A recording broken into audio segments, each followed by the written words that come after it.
Hello, guys. Good evening. This is Frank Reese's Jamila.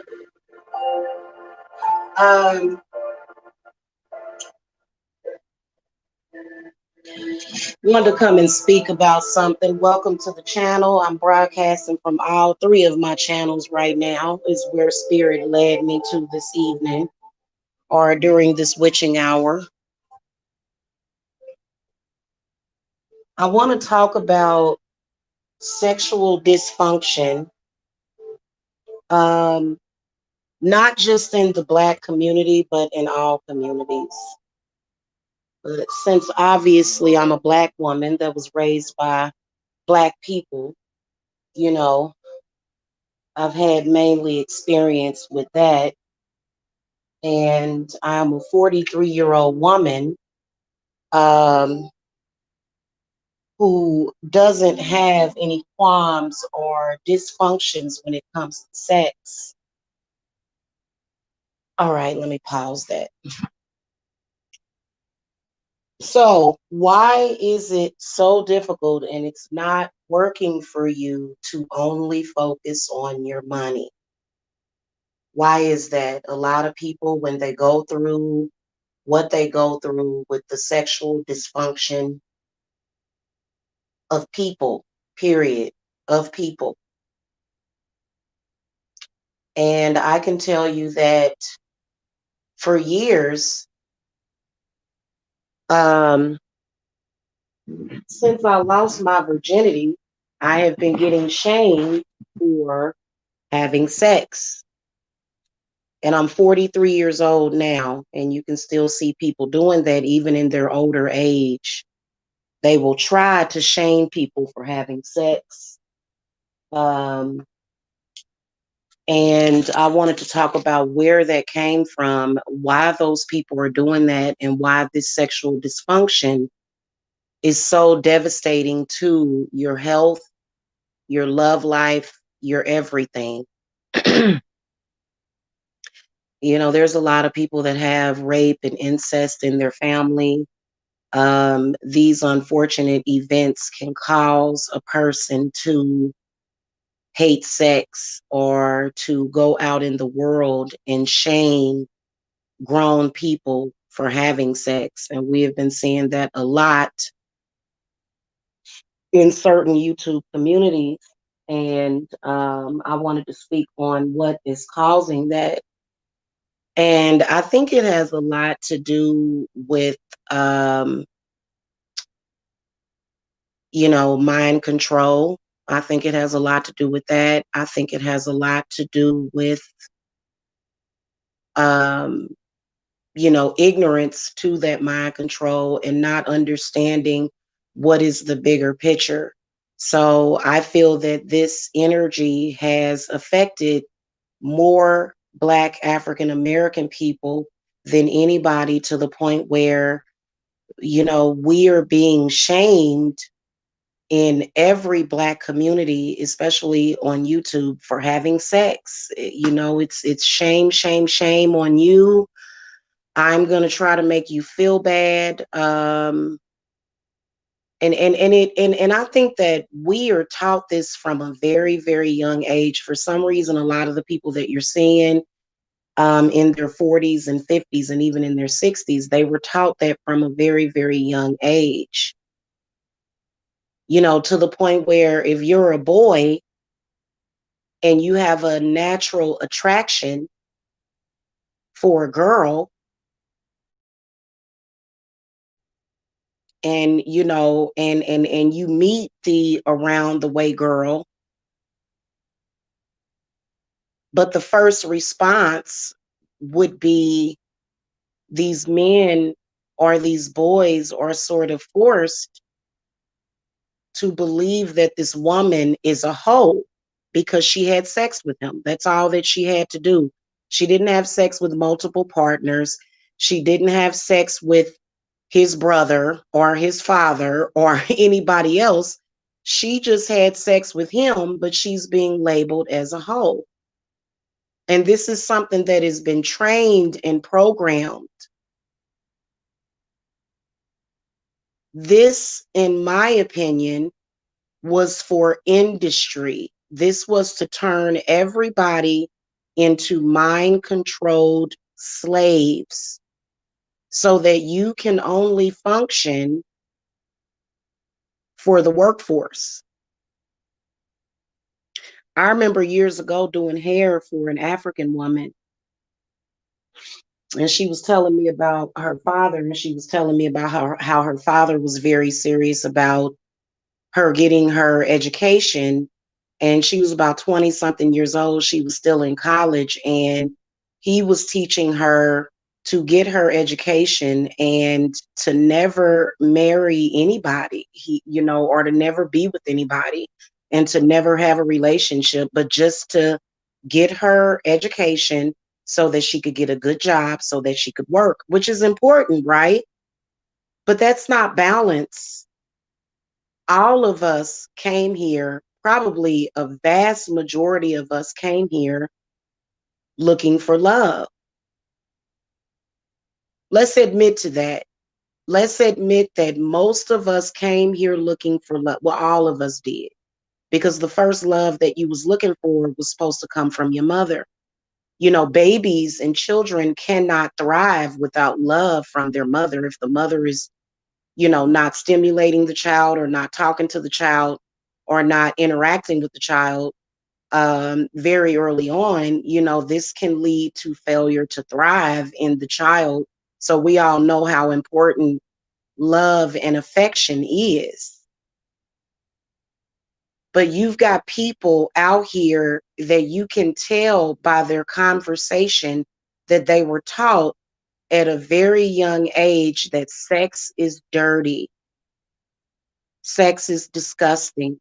Oh, you are disgusting if you have sex. You have no self-respect if you have sex.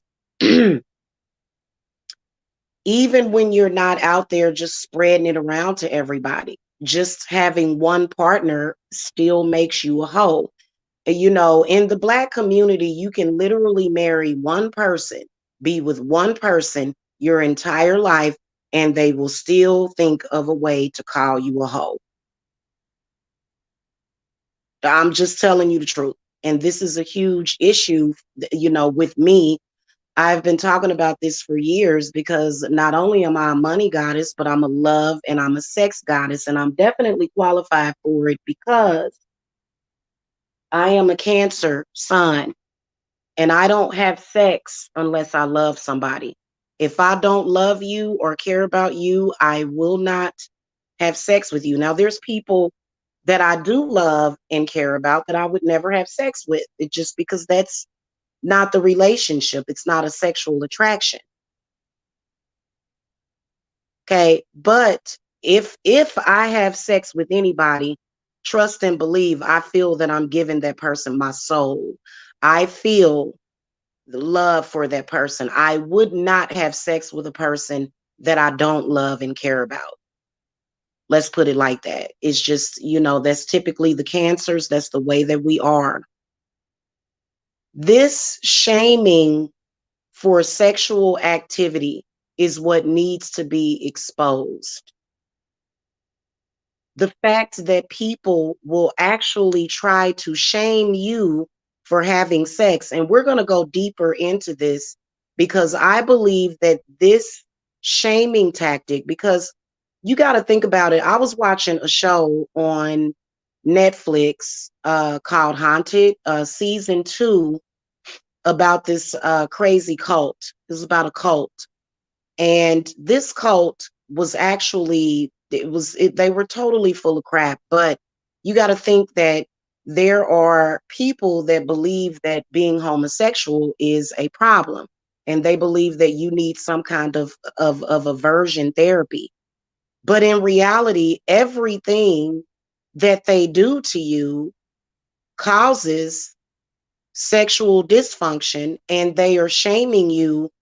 I actually had somebody that considers herself to be bisexual or lesbian shaming me for having sex with a man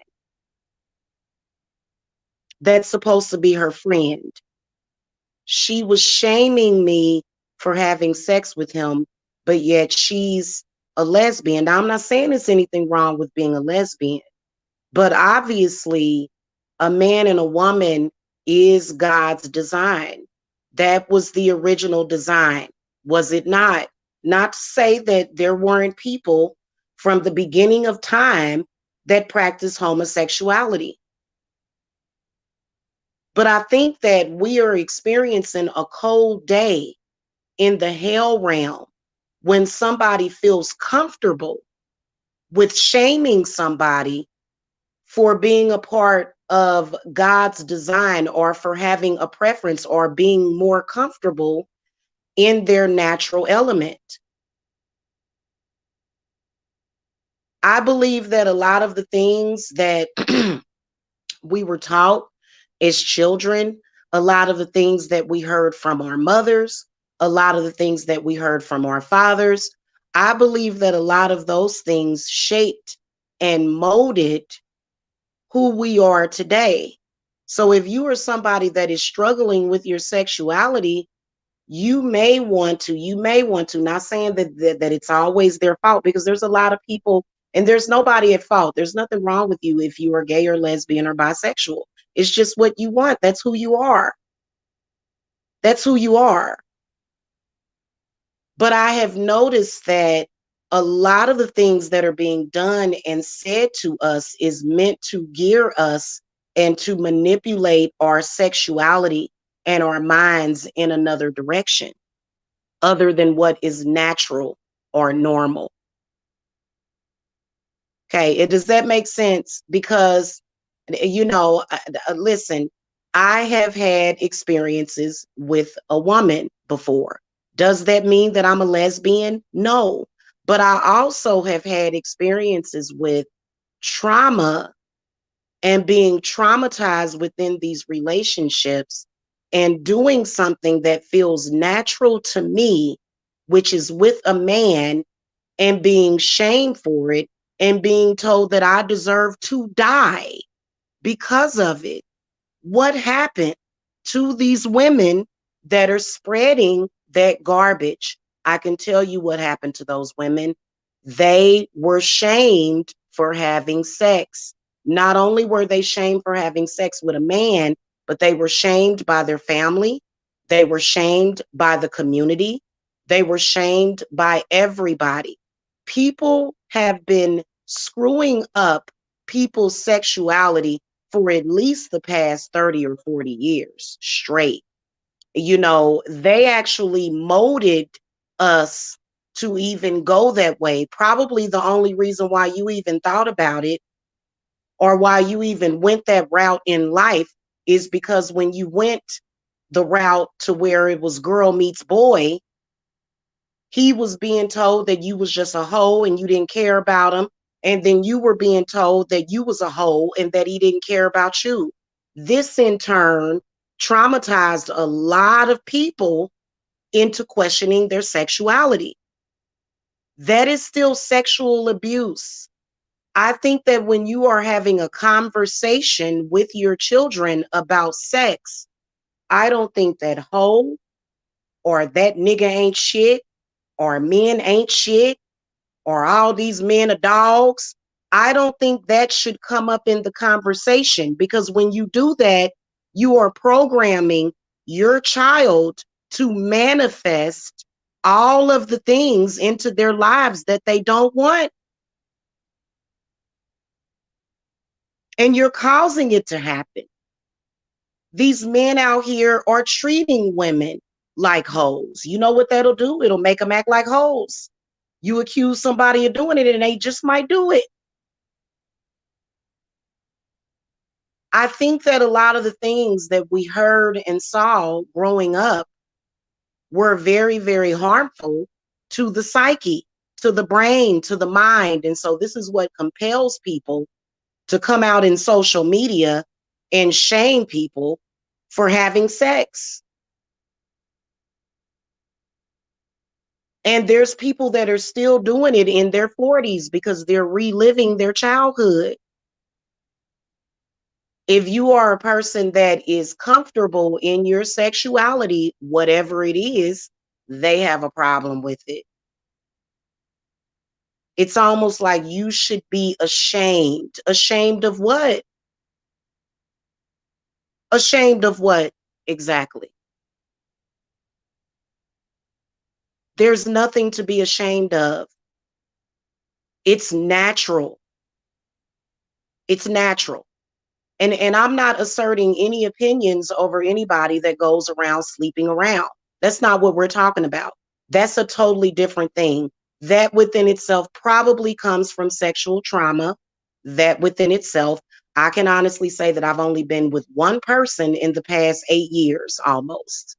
Okay. That's not me bragging. I have nothing to even be ashamed of when it comes to that.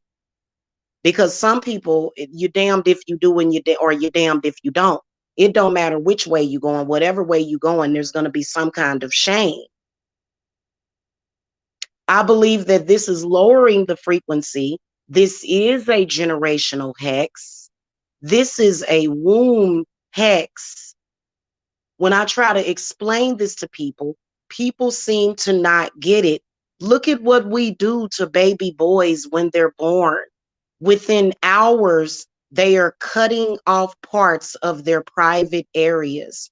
Where did we, as a human race, we're not talking about black and white, where did we as a human race become so degenerated to where we do that and we look at these things as a norm when it's obvious that it's time for society to set better standards and to set a new norm, period. No wonder so many women are heartbroken. Look at these men. They have had sexual trauma since the day they were born. Since the day they were born, they have had trauma being done to their bodies, and it hurts bad. It hurts them. That's a very, very, very sensitive spot for men. It is. And it's a sensitive spot for women because we have to sit and watch them go through this confusion. This confusion. Now, they say that on YouTube, that kind of confusion makes money, but it doesn't. That's why so many people are codependent, and that's why so many people lack success.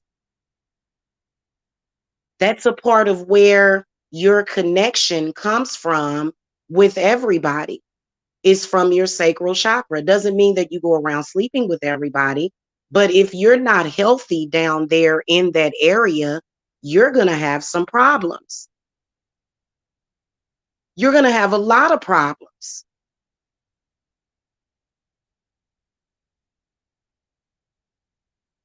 I never would have thought that I would see the day where grown people are still trying to shame 40-something-year-old people for having sex.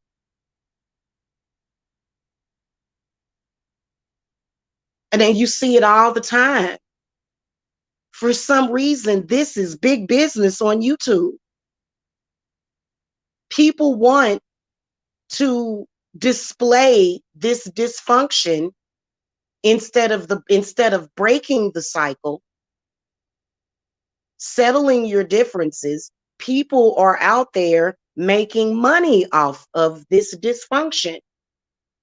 So no wonder I'm once again, even though I'm trying to do something good in this lifetime, I'm once again public enemy number one. Once again, public enemy number one. Because I'm bringing an idea to people that would probably cause a cognitive dissonance. And it starts with the woman. What is going on in a woman's mind to where she feels that it is kosher to attack or degrade a woman for loving a man? That's what it's really about.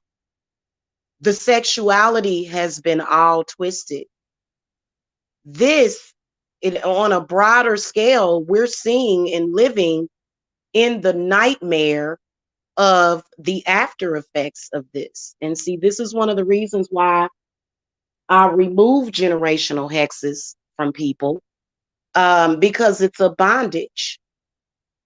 If your Yanni is in bondage and it's dead and it's growing cobwebs on it, you're going to start experiencing all sorts of mental and psychological problems. So it's very difficult to come and tell people and to introduce the idea to people who think that sex is about getting money for drugs, who think that sex is about, showing somebody up or doing something to steal somebody's man. When you come to a person and you say, hey, sex is about love, sex is about enjoying being with the person that you're with, and that is important. That is important. And this is one of the reasons why I didn't get married in my 20s, because I could already see where it was going. It was going towards a situation to where I wouldn't have even wanted to have sex with my husband. And that's sad, because I think that older people should be having sex. I think it's very healthy. I don't think it's anybody's business. But since people want to be in people's business, and while we're talking about it, I'm going to tell y'all what I think of it. I think that we are dealing with a bunch of sexually dysfunctional people.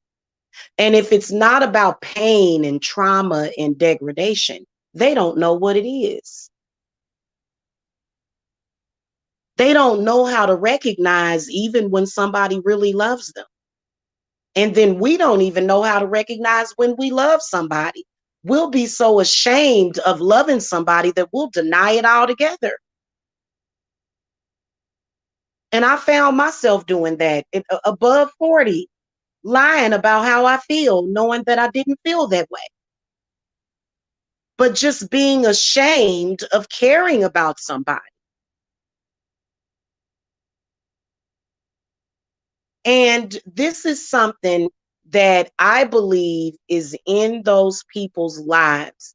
They are lonely, they are lost, and they are out there. I think that absolutely, if you're single and you feel lonely, that is coming directly from the sacral chakra.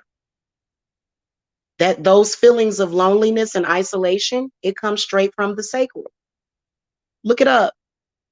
If you don't have a healthy sexual position in life, to where and they'll put this cloud of shame around you, which, by the way, guys, I know how to remove it.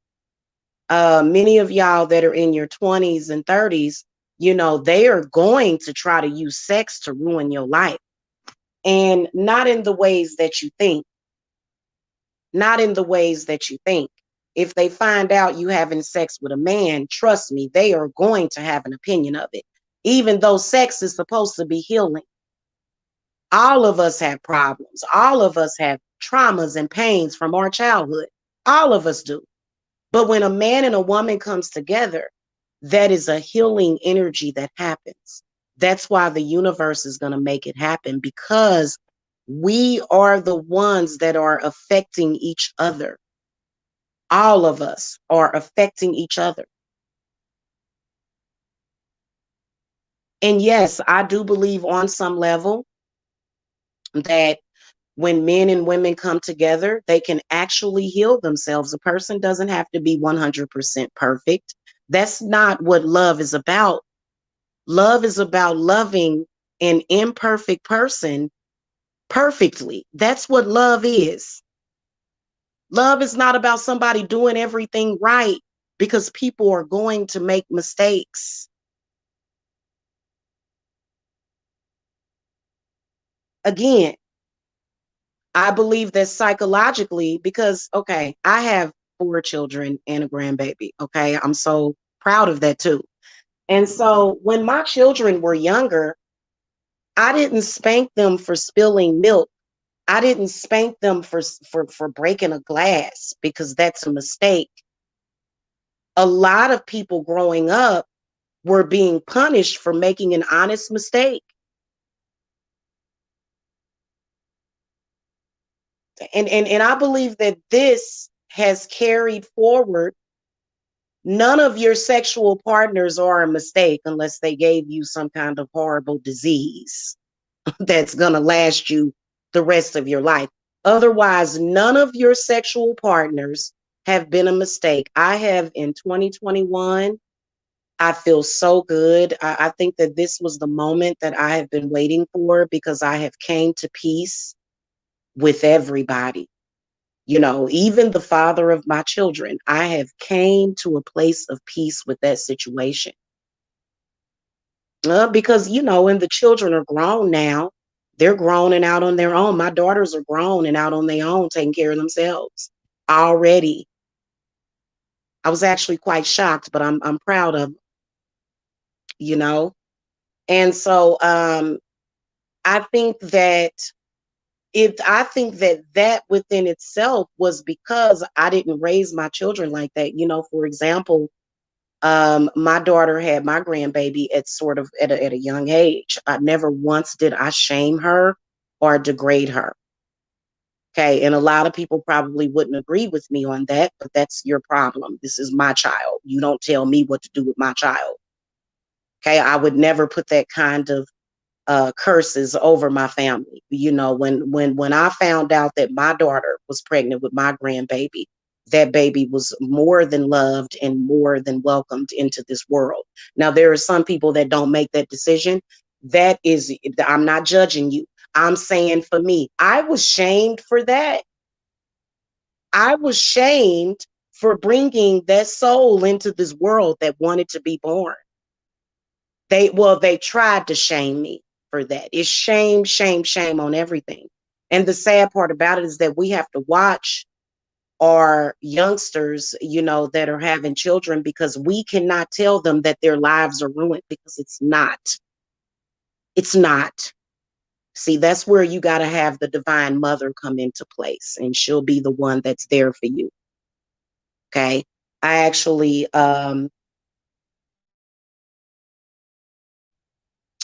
think that they need more programs for young girls who are out there, and they have programs like that, that provide extra support, because the people like to question God way too much, and that's a huge problem.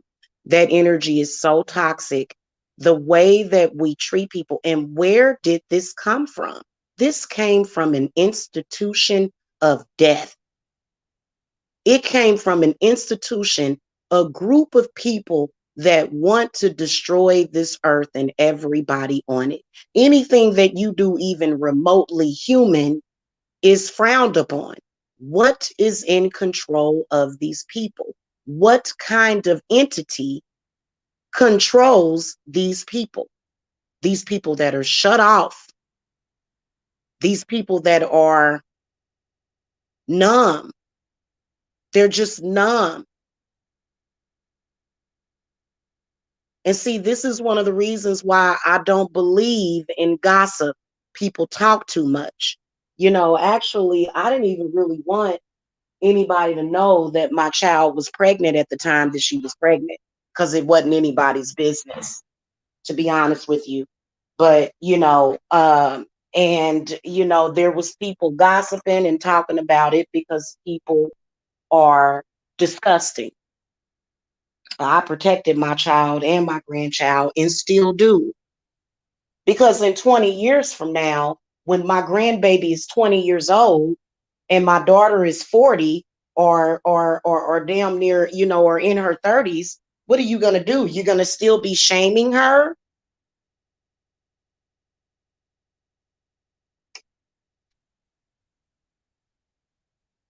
We're not talking about these men on YouTube. I'm not talking about them. They don't mean anything. Their opinion does not matter. This is about what's happening in the home.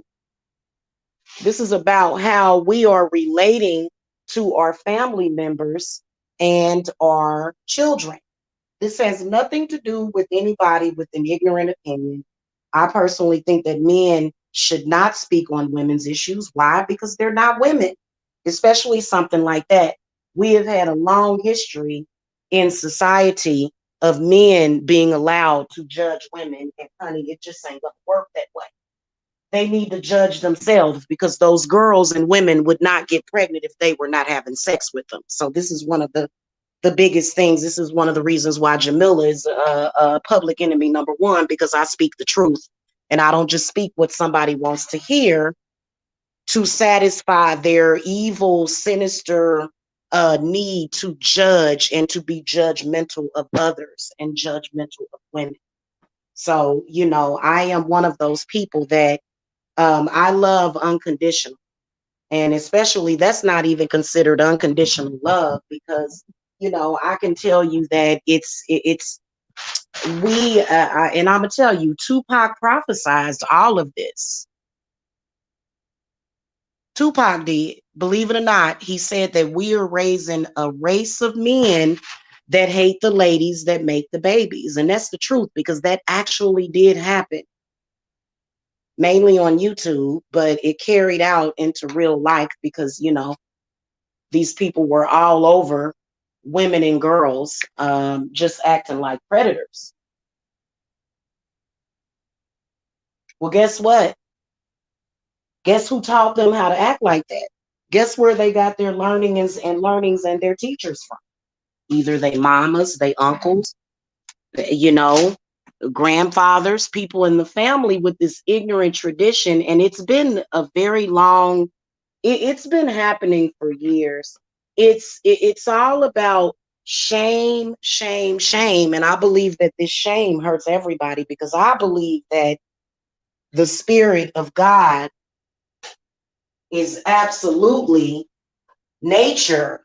Nature is who's getting revenge at this point, because all of those negative frequencies that are being put out there every single day are very harmful. This is the reason why people are sick. This is the reason why people are dying. And, I can tell you that Earth will survive this apocalypse, because it's apocalypse, but it's an apocalypse in a different way. It's very metaphorical. It's very metaphorical, when it comes to that. So, and at the end of the day, people in general have a complete and total lack of respect for human life. They do. They do. It's people out there that respect animal life before they would respect a human life. That's their choice. That's their choice. But we all know what led them to have this dysfunction. So, I am not generationally hexed, even though people would like to make it look like it. Because inside, the way that I feel is that I don't feel shame or judgment. I'm immune to it at this point. It can't hurt me anymore. It doesn't hurt me anymore. I think I had my first boyfriend when I was 11 years old. And every single person that has been in my life, I was being shamed. He was being shamed. The guy down the street was being shamed. It just was shame, shame, shame.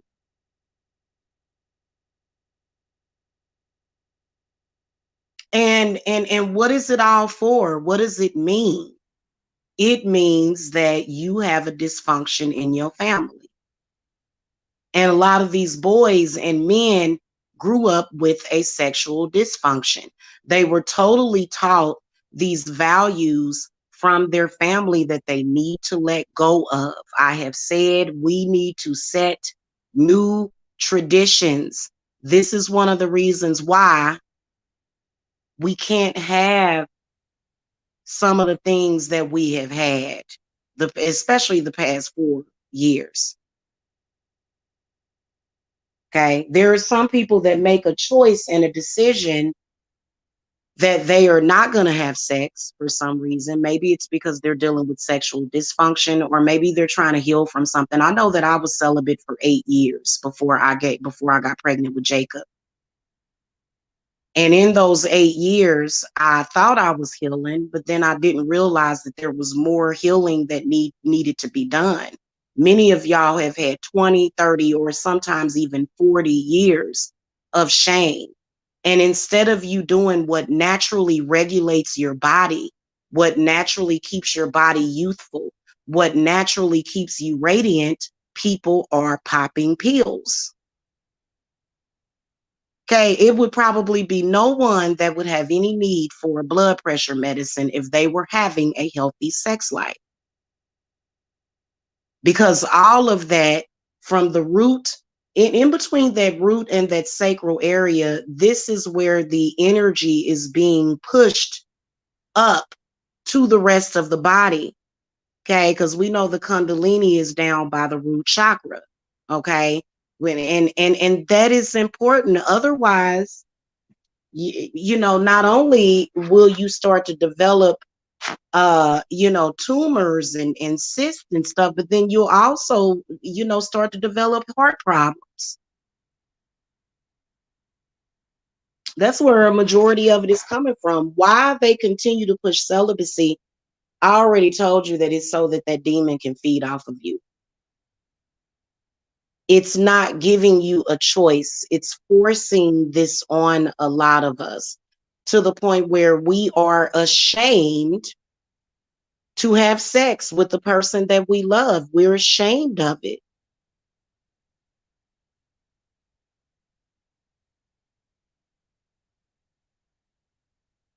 And that's not healthy, and it's not fair either. It's not healthy. It's not fair. A lot of people have a totally twisted sexuality. That I believe that add that with narcissism, and you're gonna have like a sad, sick world. You know.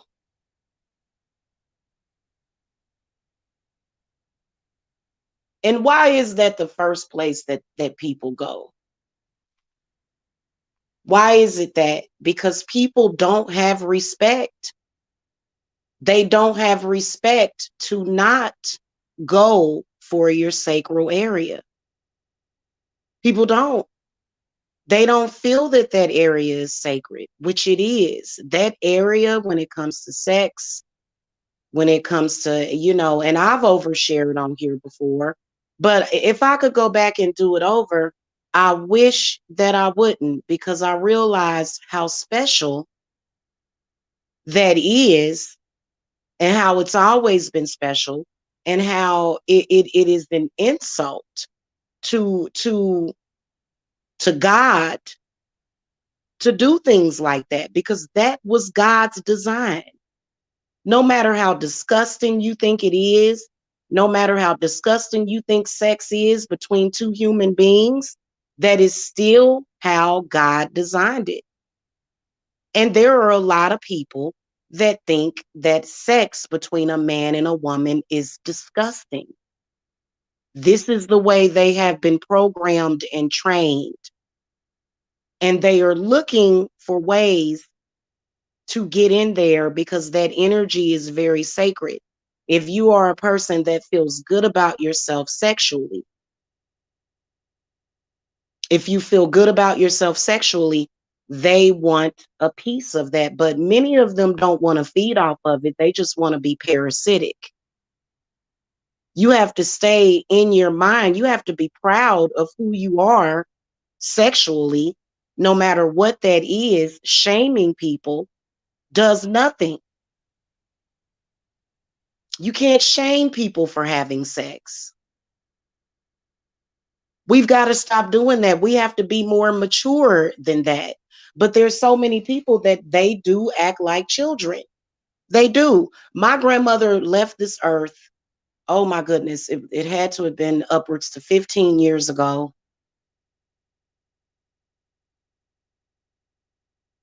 My grandmother is amazing because she never, ever, ever shamed me for doing anything. She didn't. She knew. My grandmother was so wise that, even when I was younger and she would talk to me and I would say certain stuff to her that would shock her, she still understood. So there was no need for her to shame anybody. And this phenomenal woman still guides me to this day.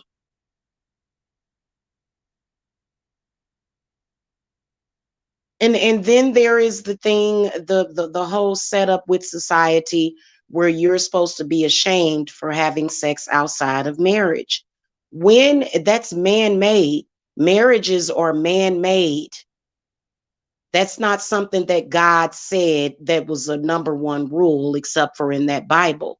So you can't shame people for having sex just because they didn't go to a church and ask for permission. You can't do that. And people are finding that out. People are finding that out the hard way. That's one of my biggest triggers. You try to shame me for having sex with anybody, and we're going to have a serious, full-fledged spiritual war. And I'm serious about that because I stay in a peaceful place when it comes to what I do in the bedroom with my man. That is something that is a sacred place for us, for me, has nothing to do with anybody and their shaming. In fact, if I was ashamed of it, I would have covered up my face and I would have denied it. So no, you know what? With some things, you shouldn't have to be ashamed of that. If it's not hurting you, especially if it's something that didn't hurt you, that made your life better, why should you be ashamed of that?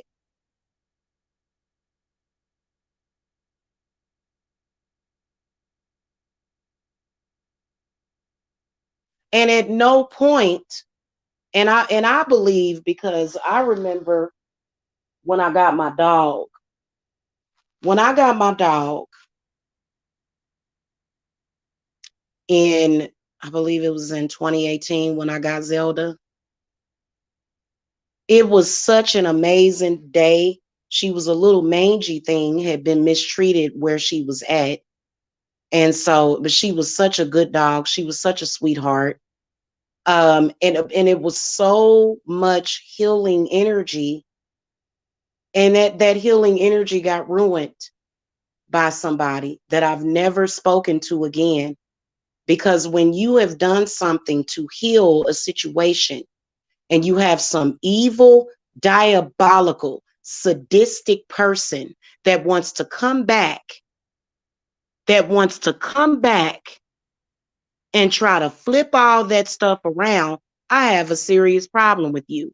So a situation in my life that healed me, healed the other person, made our lives better whenever you get through, you'll never be able to shame me for that. Not ever. And I'm strong enough to stand on my own in that. because I'm the one that has the wisdom. I'm the one that thought of it. I'm the one that had the intent on doing it. So you can tell certain people's energy over a situation trying to bring shame, and it's just not going to happen with me. In fact, those people, I'll never speak to them again. It's certain things that you can do to me to where I don't want to be bothered with you. Probably not for a long time. You might want to go away and leave me alone for a very long time. And then maybe, just maybe, if you apologize and you acknowledge what you did. I don't trust people that every time I have a healing moment in my life, they're trying to ruin it or twist it around. So I don't deal with those kinds of energies at all. I don't deal with those types of people energetically at all. Okay. And I never will again.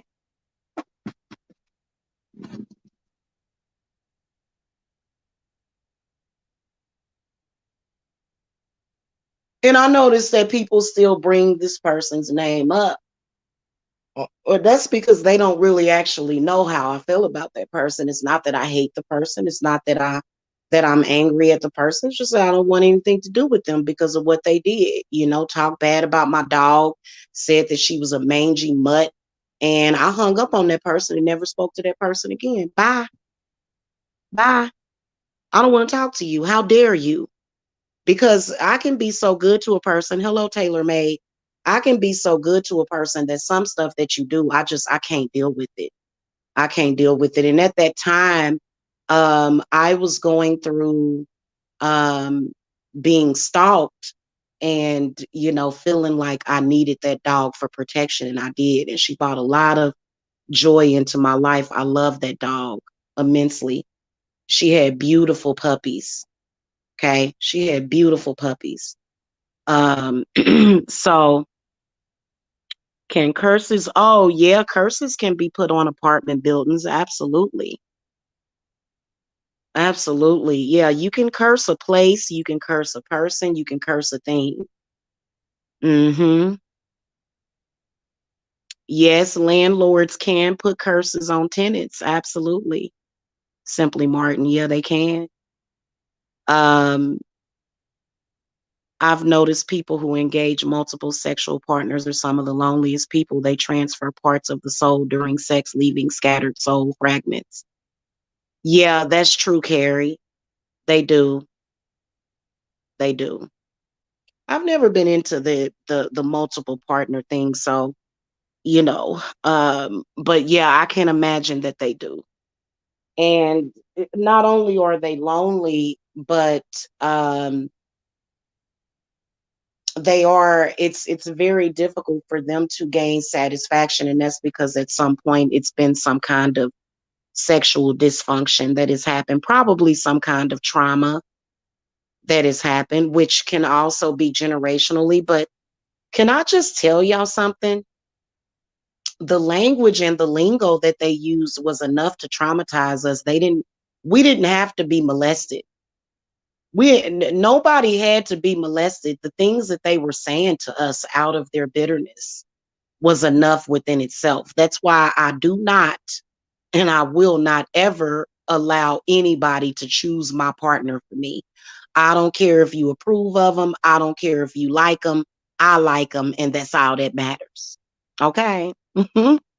People keep getting ill in my building only. Really? Really? Have you checked out any type of environmental factors like radon gas or either um maybe carbon monoxide? Do you have a carbon monoxide detector?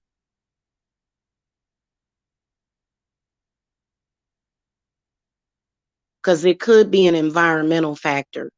It could be.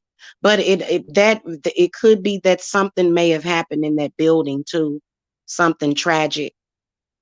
And often tragedies that play out in places, it seems like the walls are talking all the time about that tragedy. And what that is those spirits coming in and out. because sometimes people can be murdered in these apartments. People can die in these apartments. People can be very, very depressed and or either sick and died. There's people that could have lived in that building that could have needed an exorcism. People that just probably needed all kind of stuff. So that's one of the reasons why I can't do the apartments. I can't do that. Yeah. What kind of apartment do you live in? Is it a garden apartment or a high-rise apartment? Because I think that it can depend on a lot of different factors: the structure of the building, where it's built, when it was built, who built it, and not a lot of people bring in priests or people to bless over their places. You know what I'm saying? So that's something that people don't do anymore, that people do need to do, to bring somebody in there to clear out the place. um oh yeah, 19 floors. So it's a high rise then. 1975. I know that the 70s was sort of a bad decade. Yeah, the 80s was pretty good, but the 70s, for some reason, I was born in 77. I can tell you, it was a lot going on during that time, a lot of confusion. A lot of confusion. A lot of the confusion that we see out there is that where people are debating whether or not, a woman's children should be taken care of, or whether or not she should have the right to thrive. And it's so weird to me, but you can see the dysfunctions coming out of people. You can. There is nothing sexually dysfunctional about two people having sex with each other and making something positive out of it. But you can tell, because when two people get together, and especially if they make a baby, people have a negative opinion about it. Well, you know what? This year, there's supposed to be children that are going to be born this year. And, these are children that have to come into this world. There's nobody that can stop that from happening. But you got people out there that want to God, they want to be God over God. All of us are our own individual gods, just to let y'all know. We all have one source, which is the higher perspective of ourselves. That is God. That's what I would consider it as an ascended master. Some people that are doing some of the things that they're doing, they gonna control somebody's fertility. They gonna make somebody die. They gonna make somebody ugly. They gonna, that comes from sexual dysfunction, because the only thing that it has to be is that you talk about sex or pregnancy, and these people become very triggered. I don't know why I survived. I'm grateful, but why me? Oh, you mean as far as in the building that you're living in? How many people there have gotten sick? Or are you talking about yeah, well, I can tell you that as a person that has had a lot of difficulty, it was because it was meant to wake me up, because there was a lot of things that I needed to be woke up from. So sometimes your spirits will throw stuff at you just so that you can see, so that you can open your eyes. And a lot of times it'll be you doing it. It'll be some futuristic aspect of yourself that'll be doing it. Because everything that's happening to you and everything that you're experiencing, you have agreed to experience it one way or the other. Ain't nothing is happening by accident. Nobody's being blindsided. And then also, can I tell y'all something? Being a psychic and getting psychic readings is not about preventing a tower moment or preventing a death moment, but rather it's sometimes about being prepared for it, being prepared for it, and being guided through it. That's what it's about. It's not about, oh, I can see something bad happening in the future. So that means that I'm going to be able to change it. There's some bad things that happen you can't change. It just was meant to happen that way. So a lot of people will say, oh, well, if you're a psychic, then why didn't you see this coming? It's like, well, I did. It's just that what do you want me to do about it? You're you and I'm me, you know?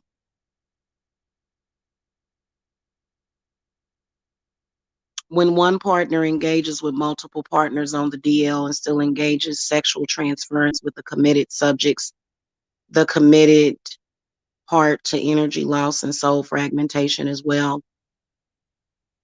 Yeah, you're right about that. You're right about that.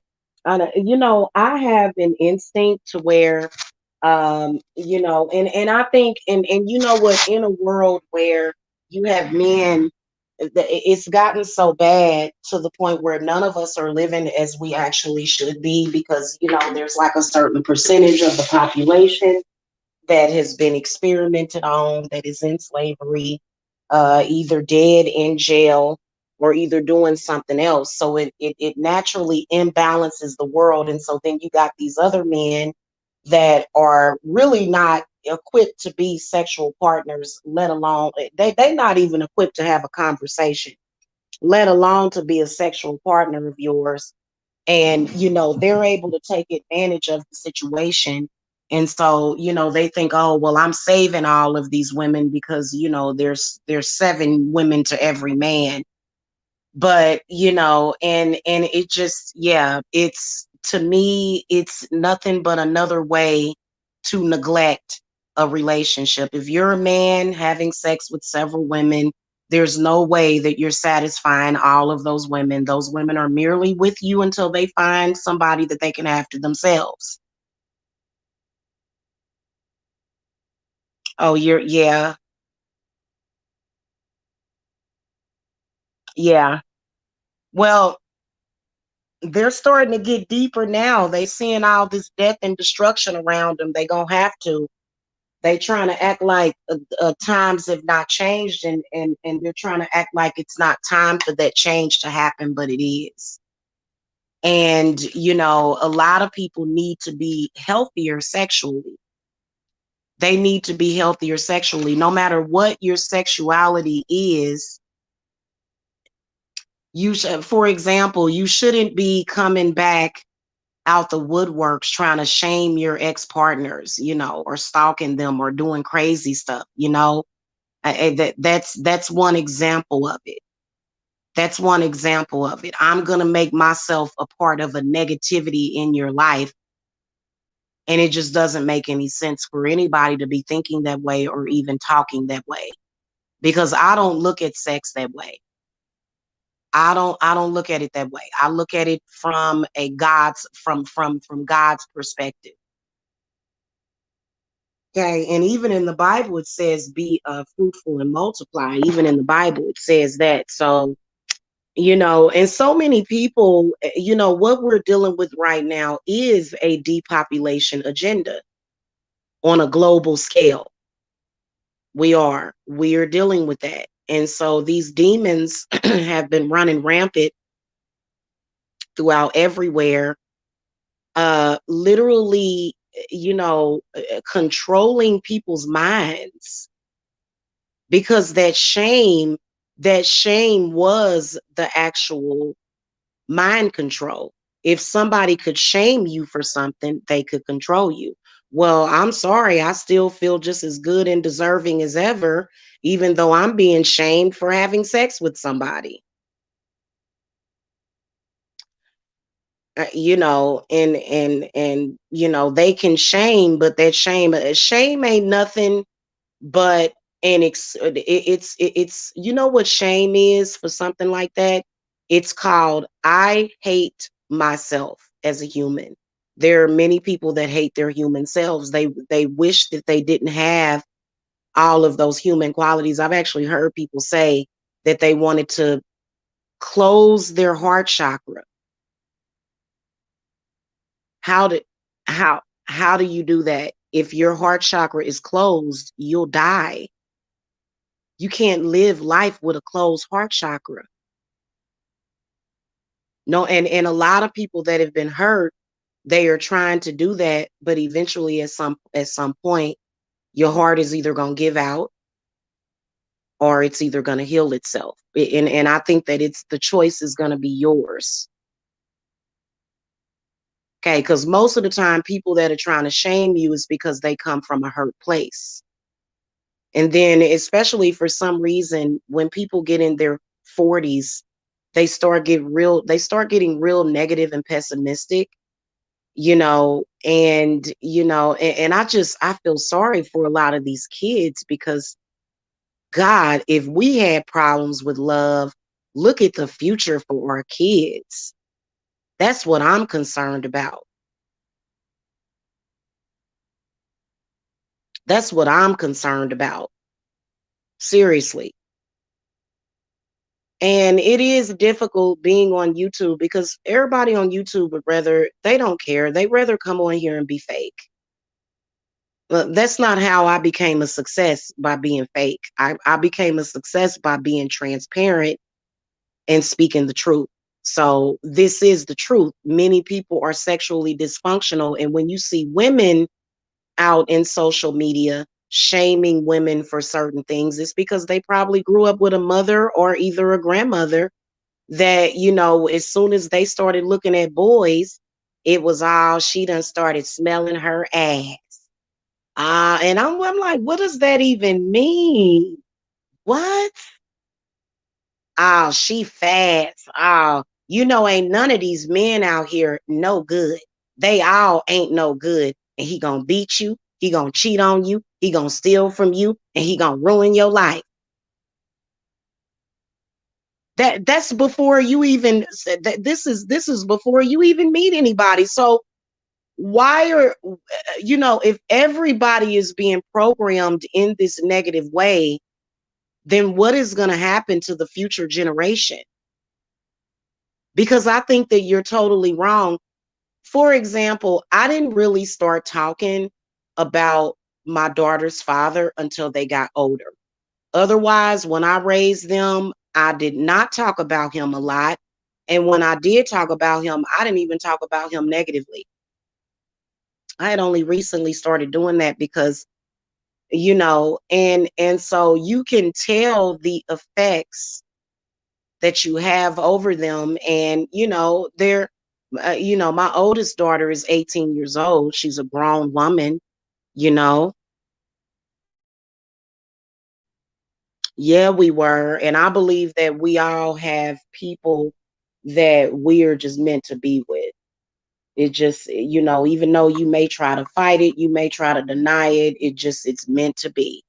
So I believe in all of that stuff. I believe in divine lovers. I believe in soulmates. I believe in twin flames. But I believe that it's been so much dysfunction and trauma that it's kept that situation away. Politics and socialism and all this stuff. And I believe that we do have a choice because I think that if we were all running our households accordingly without allowing that frequency to just constantly come in and interrupt, I believe that the manifestation power would be at the top. But obviously, the haters, which is, I think it's got something to do with some kind of shadow government because, God knows if you show any kind of happiness or anything normal, they're going to say, oh, well, you're not, oh, well, you need to just go and be a lesbian or you just need to go. And it's like, well, no, everybody needs love in their life, but we can't experience that because most of our sexual partners are traumatized and they don't understand that it's okay to be traumatized. It's okay to admit that you're traumatized and to just heal from it. Because I know that, okay, so this is personally, I felt that somehow I had unearthed something that was so deep, deep inside of me that it traveled up to my heart and it felt like it just got stuck there. And the only thing that I could do was literally cry out loud about it to let this out. But we teach people that if you cry, you're weak. It is, but crying is your mind healing. When you cry about something, this is a healing process that is taking place. Okay, even though some of y'all may be very depressed when you crying, you know, if you start to realize that you are releasing those negative emotions that are causing these things to happen, this is one of the reasons why people have so many health problems. And when you get away from those sensations or those frequencies, when you reconnect with it, it can be somewhat traumatizing, you know, because I will never get used to seeing people get shot down. You know, I was talking about that earlier. I'm not, you know, in the movies, it's a different thing. If it's a movie, you know that it's a movie set, okay? You know that's a movie set. You know that ain't nobody really dying or getting shot. But we are witnessing public snuff. And I had to process it. I don't know about you guys, but it wasn't just like, you know, even whatever it is that I see that happens to people, I have to process it. And during that, you know, processing it, I realized that, you know, we have been, well, I haven't. I found that out. I found out that I am totally not desensitized to any of it because it still bothers me. I will never be okay with human suffering. I just won't. Is there a spiritual way to tell someone's cheating? Hmm.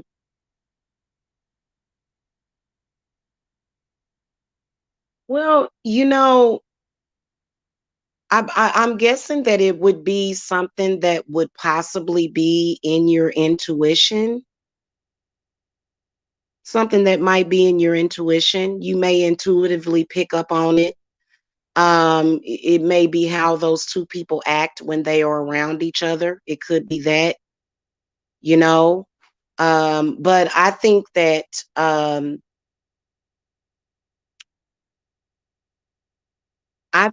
when it comes to cheating, I think that it's it's if a person is cheating, it's probably not meant for you to be with that person, at least at that time, because they seem to be working something out within themselves, you know.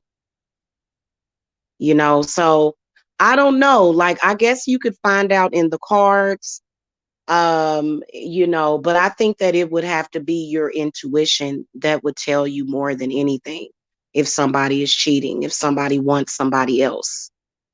You know what I'm saying? Yeah. Yeah, that's true. That's true, Dr. Bunsen Honeydew. That's one of the reasons why I decided to heal from, like, this year was like a year of healing from all past loves and past situations. I don't even think it's necessarily about cutting them off or cutting them down. I think it's mainly just about kind of accepting what was and then just moving forward is as best that you can and not carrying that with you. You know, you don't have to carry, you can carry that person's memory with you, but it doesn't have to be a negative memory because in reality, on some level, either they made it negative or you made it negative, and maybe it's a good idea for you to settle your differences with all of your past loves. There's no need to carry, you know, that trauma or whatever hatred, because to be honest with you, a lot of the trauma and the hatred came from other people around you. Well, you know, people have a tendency to want to be a negative outside influence when they know that people are in love.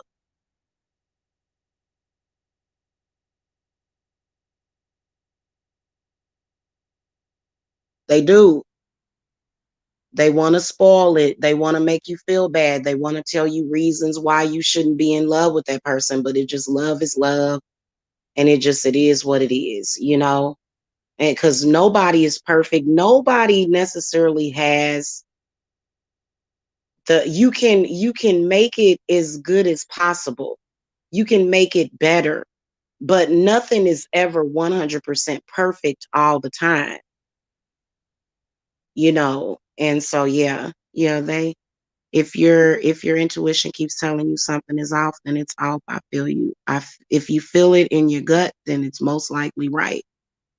Sometimes, Carrie, sometimes you're right. And you know why I speak of that? The reason why I say that is because I have noticed that I have seen some fake moon attacks that are meant to make you paranoid about certain things. So if you guys feel that way and you feel paranoid, do you know that probably in 90% of the readings that I do for people, where people ask me if somebody is cheating, the answer is usually no.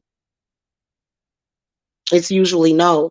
Now, I can tell you one thing that is devastating is emotionally cheating, because people that love you are going to question, why couldn't you come to me and speak to me about whatever issue you had with me?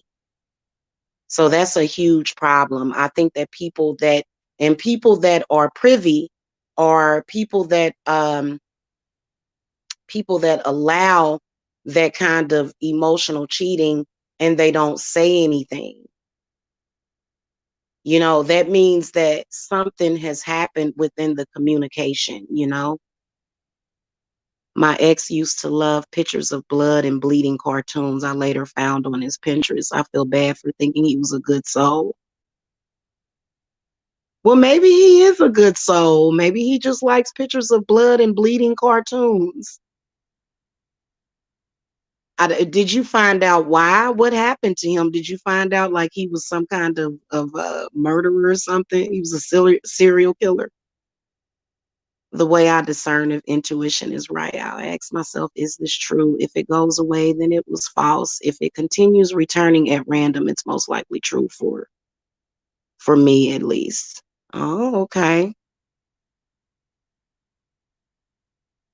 Yeah, I would definitely, because I've been in situations where I have thought somebody was cheating and they weren't, and you feel kind of stupid afterwards. But then, I mean, why would a person think about it? If you think that your partner is cheating on you, there's something that they ain't doing right. Something, I don't care what nobody says. There is something that they are doing. And it may not be cheating, but it may be that they're trying to make you feel insecure. Some partners, and again, this is another generational hex, because all of your relationships are going to fail if you do this. If you purposely make your partner feel insecure about themselves, that is a big no-no. You should never do that to anybody. I don't care what your excuse is. You should never do that. You should never try to make somebody feel bad and there are people out there that are very deviant, that are very dysfunctional. These people do need generational hex removers. But I think that the only people that I have actually investing that kind of money are people that are married. Like, if you've been with your partner long term, or for a fact that you love them and you want to keep them.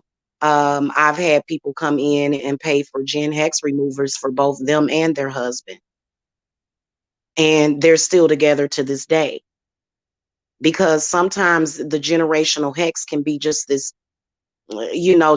total. Like, I have seen people go off into oblivion with some kind of argument, and they don't know how to stop themselves to say, what in the heck are we arguing about? Why are we fighting about this right now? Where is this energy coming from? I started to question, instead of just going off into the psychosis. I've started to question, wait a minute, where are these emotions coming from? Because just 5 minutes ago, I was doing okay. Now, for some of y'all couples, it could be somebody doing breakup magic on it. It could be, yeah, it could be. But see, a lot of times those, the Negative energy from breakup work is still affecting you even from 3 generations ago. So, that's why that's why witches are sort of the goats. We are the goats. We are the scapegoats because, they all do it. All religious systems manipulate on some level. They do. They do. All of them do. They're no different. They're no different. And it's very hypocritical to say, in my humble opinion, I've done prayer. I did prayer for years and prayer worked for me. I used to be a prayer warrior. I still am, but only difference is that I do it differently because I practice witchcraft. So it's something that is more so of a guarantee. But prayer can be very powerful. And it can be very powerful against another person. But jealousy is one of the major factors of, why this happens. Either jealousy within the family, your cousin or somebody, they broke up with their boyfriend, they ready to hate on everybody in the family. The total dysfunction among women is just stifling. It is stifling, the dysfunction among women. And I'm gonna tell you right now, ain't none of y'all women know better than the next one. Ain't none of y'all know better than the next one. Some of us can be better people. Some of us can be, there's pieces of crap out here in the world that just do crappy stuff to people. But at the end of the day, this whole judgment of women is disgusting. But a lot of times, the reason why they are that way is because they grow up and they see people judging people all the time. Because people really don't know how to have a conversation. If you notice, the people in your family, they don't really know how to have a conversation unless it's about something negative about somebody in the family or outside of the family.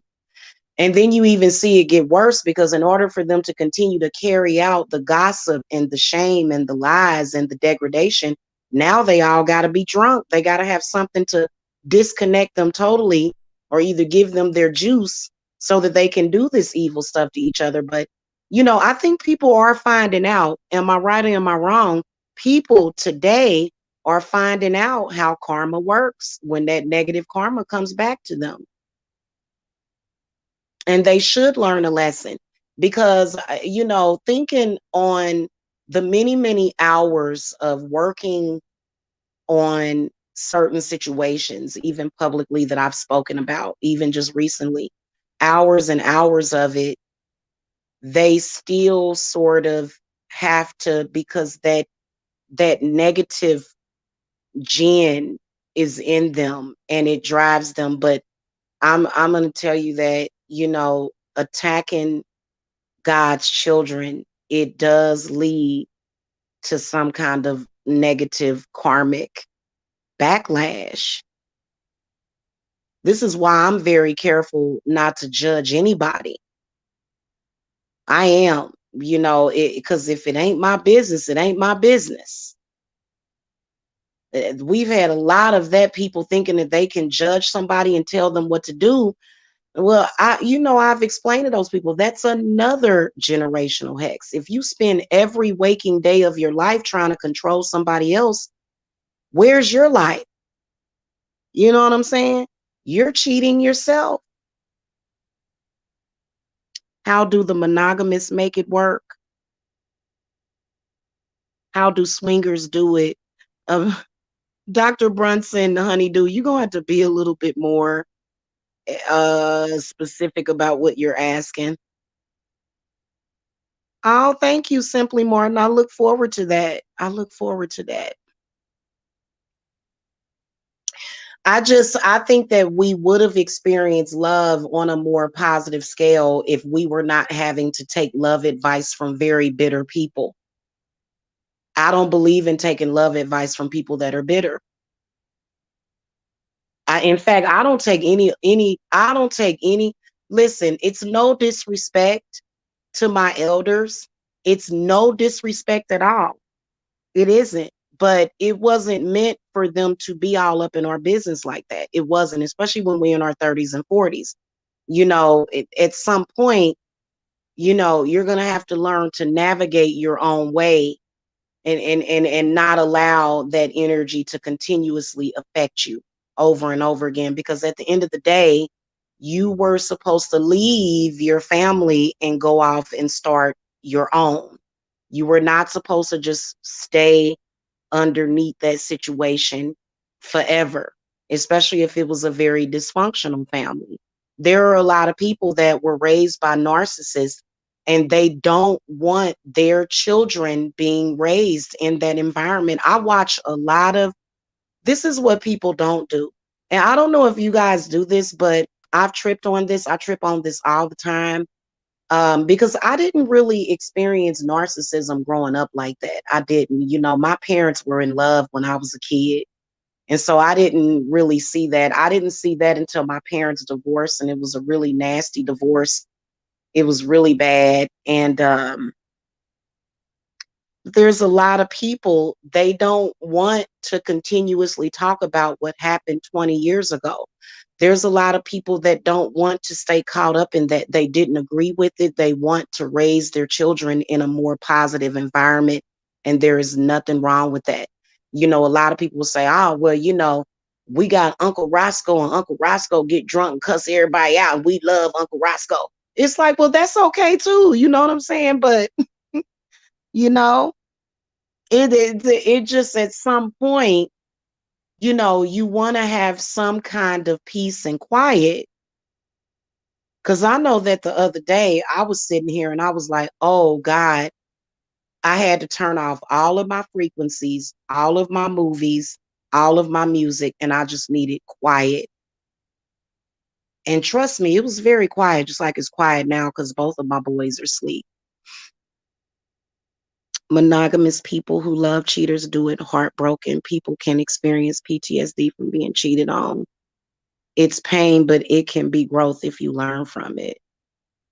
Yeah. How do they not get jealous? Oh, you talking about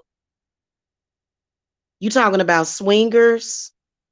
How do they not get jealous? I don't know anything about that lifestyle. I've never been a swinger, so I have no idea. I will tell you that and I may be wrong for saying this, but I believe that and this, I may be speaking in ignorance, but I believe that swingers, they are disconnected. They are disconnected.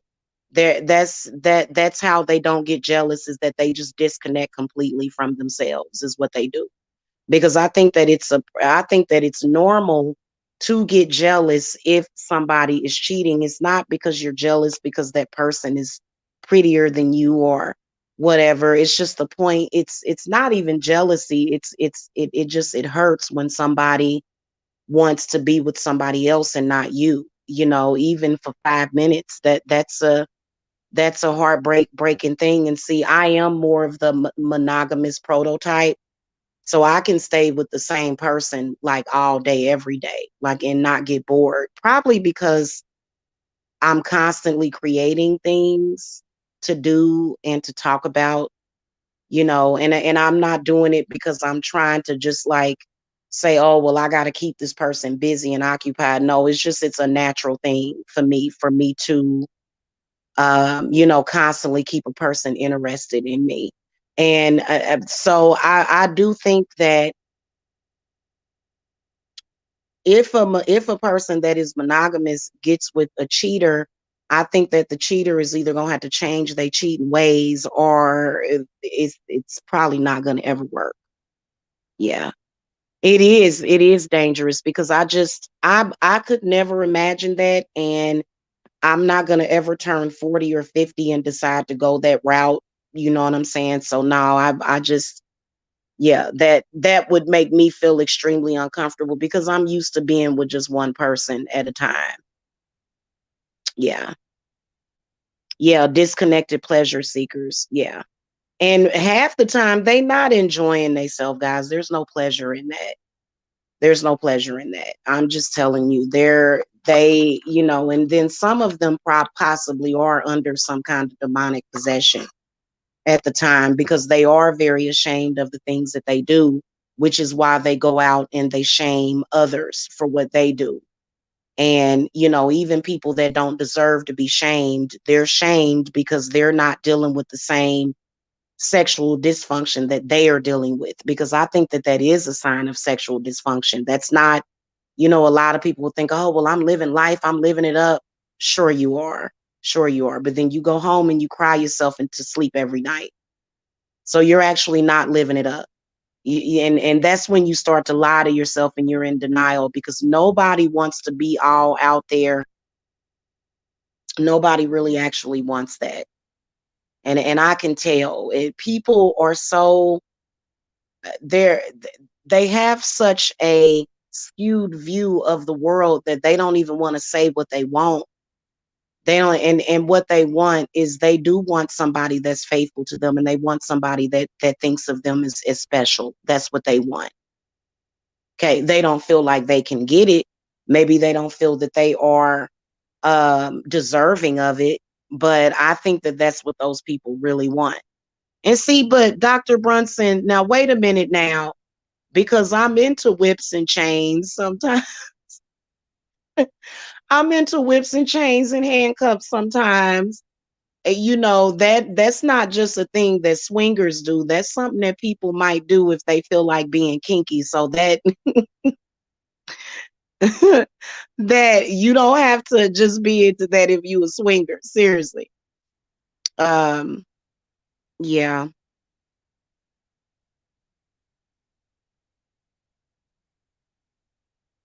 Yeah, and I think that now I'm gonna tell you something. Being a player is not something that turns me on at all.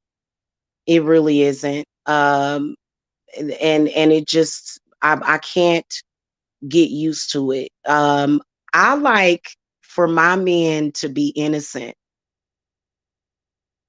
I like men that are innocent. I like men that are not a player, because if he's a player, he's just like everybody else. Like it's just something about that. I would rather be with somebody that has had only a few sexual partners.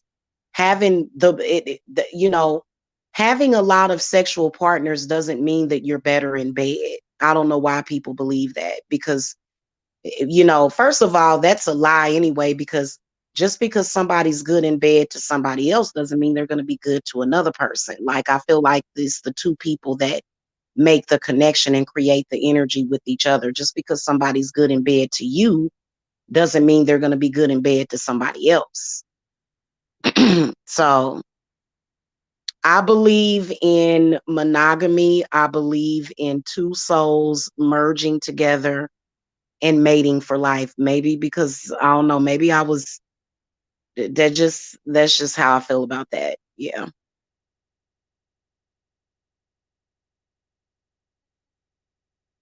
Yeah. Yeah, I actually like men that don't sleep around. I like men that are not all out there. I like men that will sit at home and, maybe read a good book, or there was a documentary that I wanted to watch on the History Channel about Hawaii and the earthquakes and stuff, that I thought was interesting. I'm one of them kind of women that are into the guy that's sitting at home, in front of his fireplace, you know, chilling and not all out there. Like, that doesn't excite me.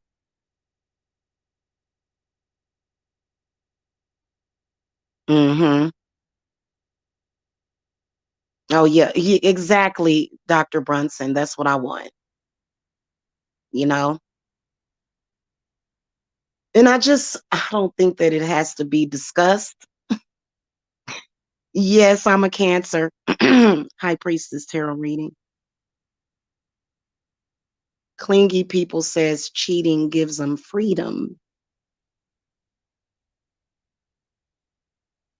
No, no, not really. I don't know, because I consider myself to be very clingy.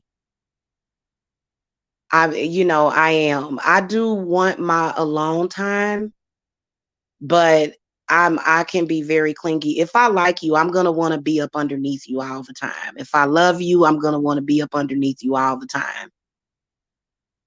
So mhm. I sound like a Cancer, don't I?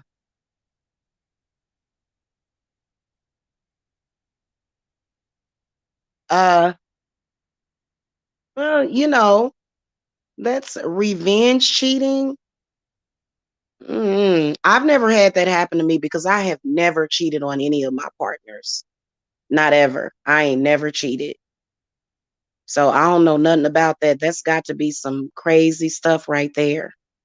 Okay, so Simply Martin is a Scorpio. Cool. What's everybody's zodiac sign in here? How do rebounds feel? I don't know. They probably don't feel very good if they're a rebound. That wouldn't be good. That wouldn't be good. Yeah, that's what people want. And so especially when it comes to the whole thing with the discovery of the twin flames and stuff, you know, you're on the cusp of Gemini Cancer or Cancer Leo, Virgo Libra. Okay. Okay, that's an interesting cusp. You know what? I was thinking about doing some cusp readings. I was thinking about doing those. What do y'all think of that? I think that that would be really interesting, but I want to get a new camera to do my readings for the channel. And I've got Patreons. I don't know how to get my money out of Patreon. Like, how do you get the money? Like, it's been kind of building up. I don't know how to actually get it. Like, I've had Patreons for months and I've never gotten, it's so weird. I don't know what that is, but because I would like to invest in a better camera. This particular webcam, it sucks. Yeah. So I wanted to get a new camera for doing readings. of of Verlibrian. That's cute. Taurus, Aquarius, Sun. Taurus, Aquarius, Sun. Are you a Taurus or an Aquarius? I'm a Taurus, Aquarius, Sun, Leo, Moon. Oh, goodness. Boy, that makes for an interesting personality.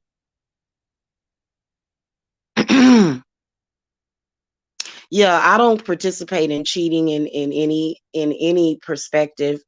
Even if my dude cheats on me, I'm not gonna cheat back.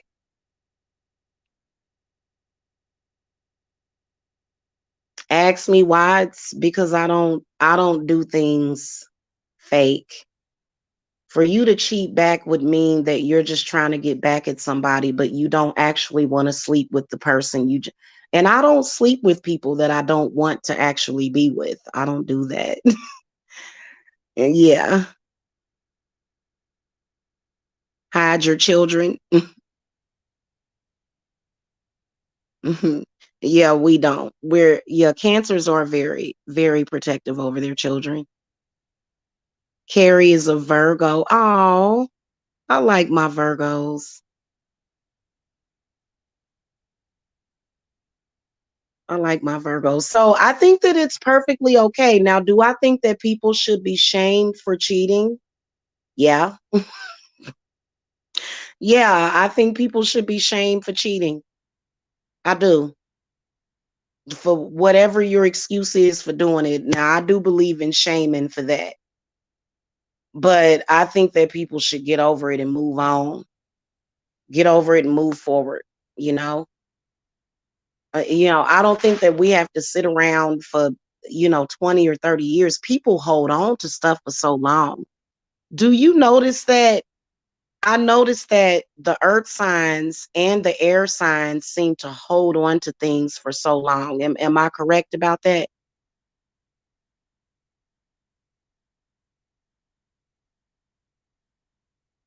It could be learned behavior because I never saw my mother cheat on my father. Never. I never saw her cheat on him. She didn't start dating somebody until like probably 10 years after the divorce. I do too. I do too. My mother didn't start seeing other people after my parents split. Probably it took her like about 10 years. So that may be why I'm sort of the same as my mother because I've only met I've only seen my mother with two men in my life. No, three. I'm sorry, three. Which is her current guy that she's dealing with right now.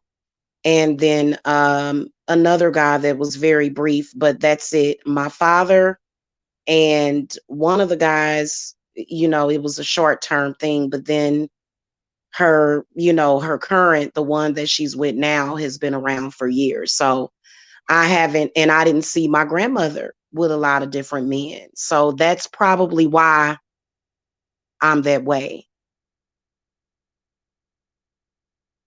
You know,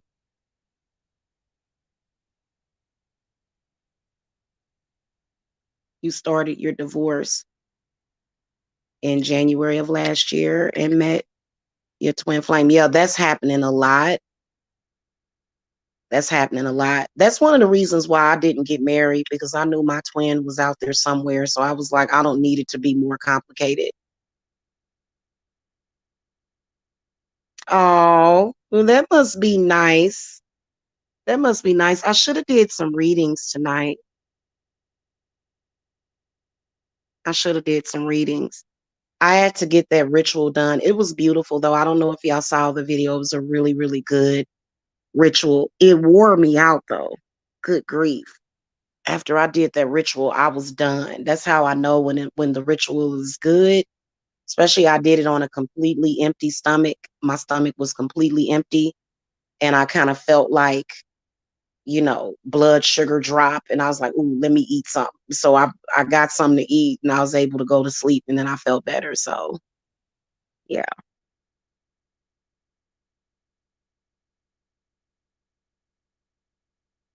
Yeah, my mother, she stayed faithful to my father for years. But my parents are twin flames. They're definitely twin flames. Just some of the stories that they've told me that, and imagine the child that comes out of a twin flame union. They produce me. So lucky them. I did the group ritual for the circle. Is a prosperity and wealth ritual that I did. Yeah, for the new moon.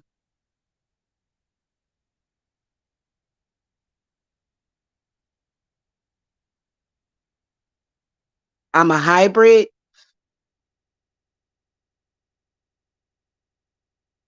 I've met my evil twin flame. Everybody thinks their twin flame is evil. You just talking about yourself. You just talking about yourself. When you talking about your twin flame, you just talking about yourself. Yeah.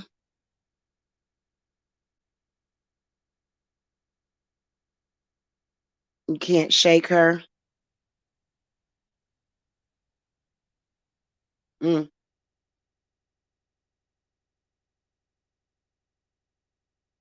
That's twin flames are special because that person is essentially half of you, which is very different from a soulmate.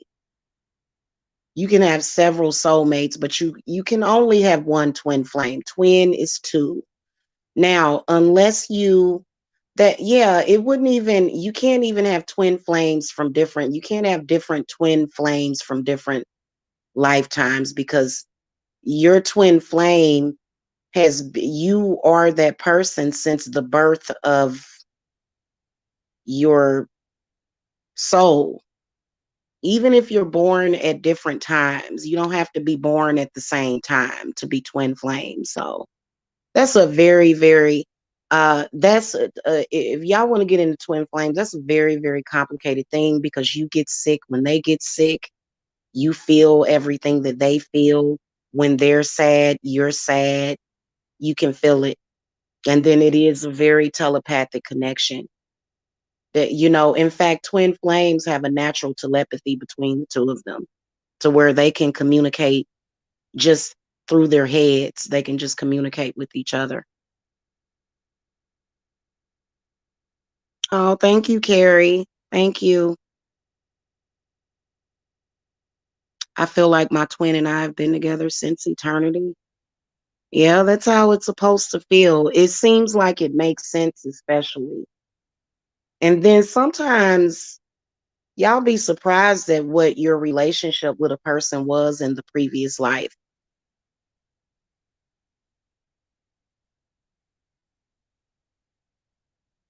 Like, I don't like, how do I say this? I'm not going to say that because then people are going to think that that's kind of strange, but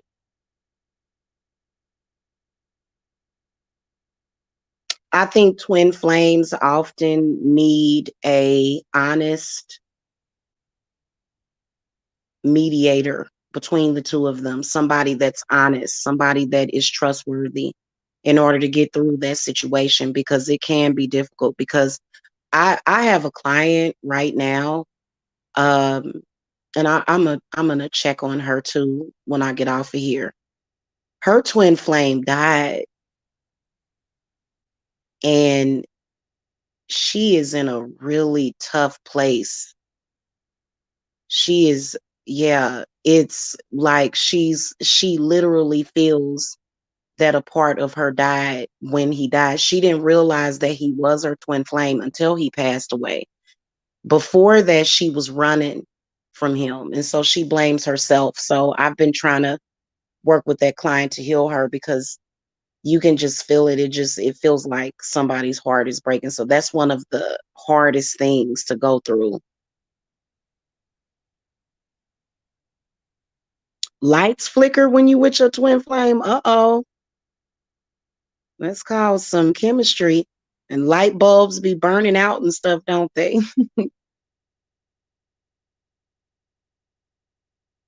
Oh no, when you're with your twin flame, it just feels like everything is perfect. It does. That's the way it's supposed to feel. Even when y'all not getting along, you just still feel like it's perfect, you know?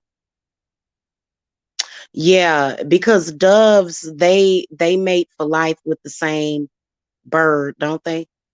Don't doves mate for life or something?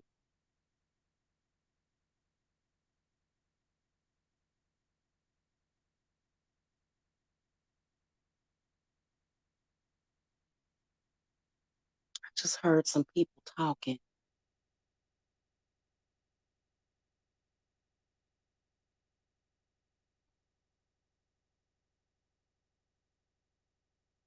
Yeah, they do high priestess tarot reading. Yes, they do. They do. Trust me, they do. Every, that's one of the things that twin flames are trying to work themselves through is a lot of stuff. There's a lot of stuff. Because what you're dealing with is the trauma from your twin. They do and they can. They do it all the time. It depends on who your twin flame is. Can you imagine if Donald Trump was your twin flame? So your twin is a player. Well, I feel like people that are players, they're not living a real life. They're not really living within any kind of reality. They are living in something else. That's just a false, that whole player thing is just a false ego so that you don't know who the person is. But in reality, players, they sit at home and they cry. Players are some of the most loneliest people. They sit at home and they cry themselves to sleep because they deny themselves of anything real. They do. Your twin flame is Reese Witherspoon. You're funny. I go from thinking we are twins one day to thinking the next day he might actually be the devil and he is cursing my name. Mm-hmm. Mm-hmm. That's true. That's true. But that's not that. I'll tell you what that is, Carrie. That's that negative entity that wants to keep the divine union separated. That's what that is. That's that negative energy that the both of you have to deal with. But it's usually the woman is the only person that's doing all of the work is the woman. And men are kind of taught to not be very spiritual. They are. They're taught that. And they're actually embarrassed about the spiritual aspect of it.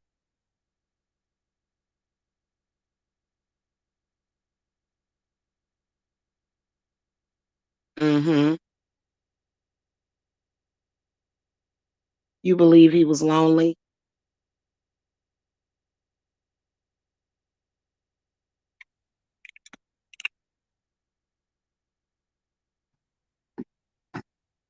I wish I had that same thing because if my twin flame is hurting me, I'm definitely going to lash out. I would lash out because it does tend to make you angry because it's not your fault. It's not your fault if you're their twin flame. It's not your fault. You can't do anything about it.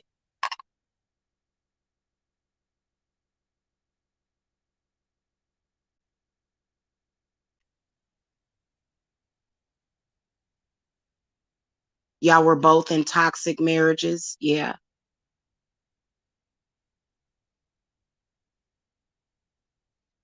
Yeah, you got to think about it. If God created you and your twin flame, obviously something is going to probably be out there trying to tear you down, obviously. And sometimes if you're separated from your twin flame, you're dealing with all of the negativity while they're all lying around trying to pretend that it doesn't exist. That's called the twin flame runner. Okay. There's stages to twin flames, and it's because it's such an overwhelming experience altogether. That is why your twin flame will run from you. And if they have a generational hex on them, it can actually be hell for you when it's actually supposed to be this divine union that you're supposed to be having with all this heavenly energy around it. But then it kind of gets flipped around, you know?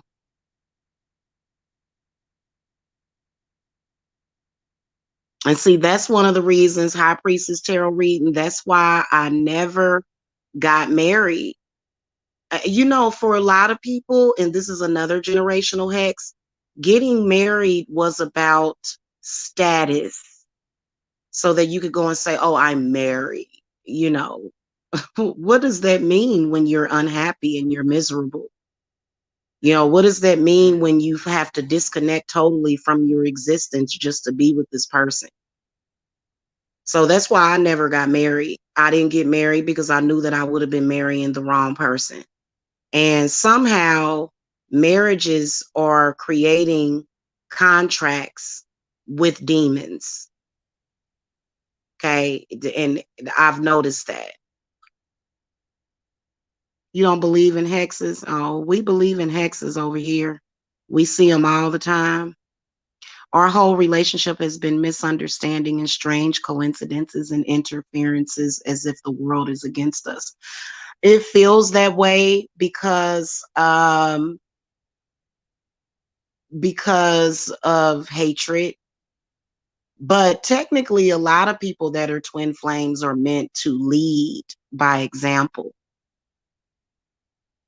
But in a world where so many people are being led, you're supposed to be in this divine union with this person, and you're supposed to set the example for others. But instead, the opposite seems to be happening.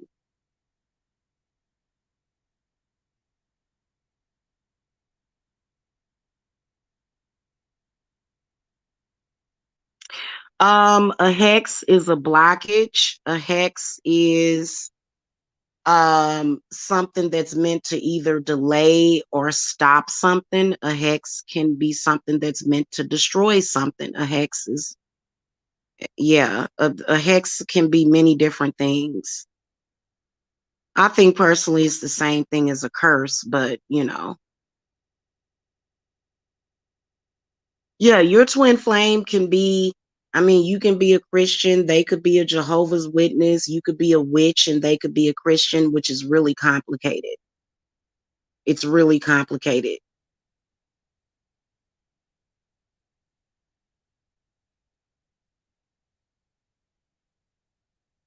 It is. It's really complicated. But I think that, people that are experiencing sexual dysfunction, they're not going to benefit from 70 to 80% of what they're supposed to benefit from their twin flame. That's just like with my parents. I recognize them as being a twin flame couple that got destroyed. Their relationship and their love got destroyed, even though my parents still love each other. I can tell my father still loves my mother to this day. But I think that it's unfortunate, which is why for years I tried to get my parents back together. For years, I would try to get them to get back together because I could see that demon just tearing them apart and then also coming after me. And I was like, y'all gonna have to pay attention to this, but a lot of times it's, they'll go throughout their whole lives and that, because it's tragedy, it's heartbreaking. My twin is a dog person. Oh Lord, y'all trolling. I'm quite sure that my parents were twins. They even look alike. My parents even look alike. They were definitely twins. They're not related. They were definitely twin flames. Or they still are. But they're split apart, um, which has had a disastrous effect on me.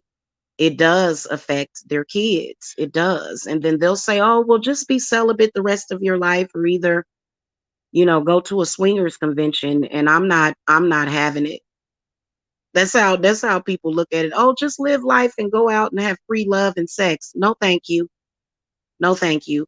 I'd rather sit at home and miss the person that I love and be miserable over it. I'm sorry that I would rather be that.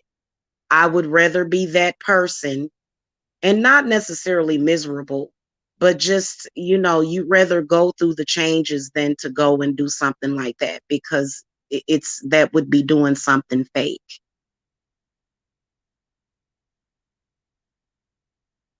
No, my parents were yeah. I grew up with my parents. My parents were married. Well, they didn't get married until I was probably like maybe 7 or 8 years old, but they were together that whole time and they stayed together not that long because there were other problems. But the times and the moments that they were together, I was always there to witness it. So I actually saw my parents kissing on the couch. I saw probably a little too much than what I was supposed to see. But I actually witnessed that, which was good for me to see that because a lot of people don't see that. They don't see their parents loving on each other. And if they don't see it, then, it's very difficult for people to place themselves outside of their parents. So,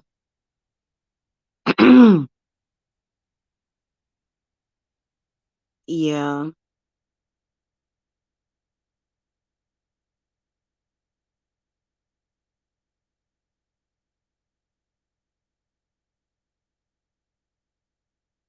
this little boy.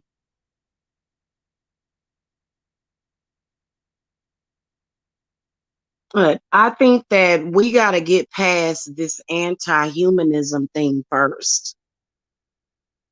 Why some people are dealing with that, not just in twin flame relationships, just with all relationships, people are experiencing, um, but I think I was being judged for caring about somebody.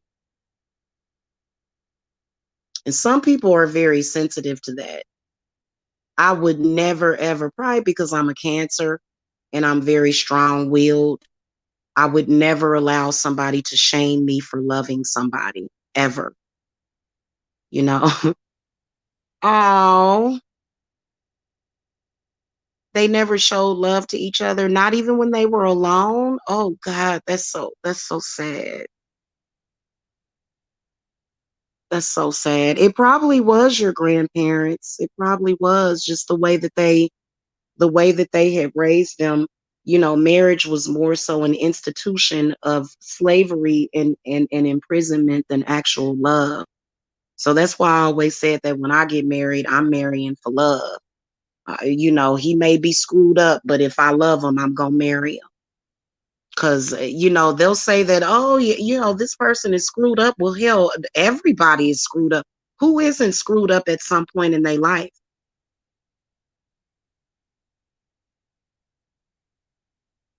Okay, who isn't screwed up at some point? You have to fix yourself at some point. Oh, your grandfather was a Mason. And those Masons, they try to manipulate a lot, you know, very manipulative institutions like that.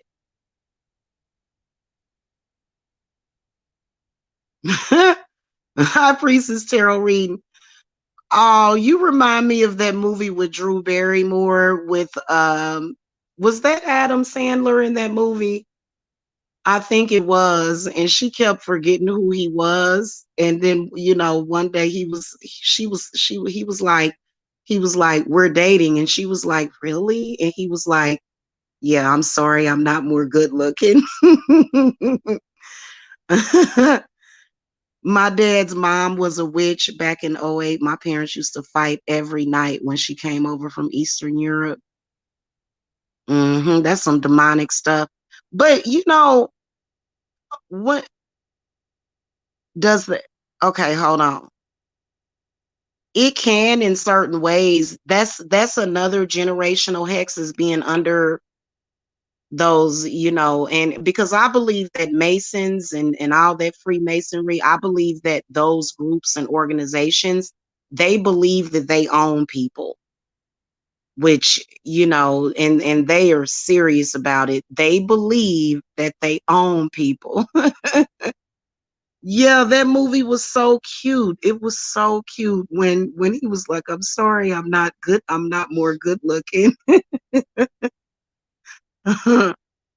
Oh Lord. Imagine having a lover that forgets who you are every night when they fall asleep at night, and you have to make them remember you every day. You have to make them remember you, and you have to make them fall in love with you every day. I guess that would keep somebody on their P's and Q's, wouldn't it? That's one of my favorite Drew Barrymore movies. What? You did? Oh God.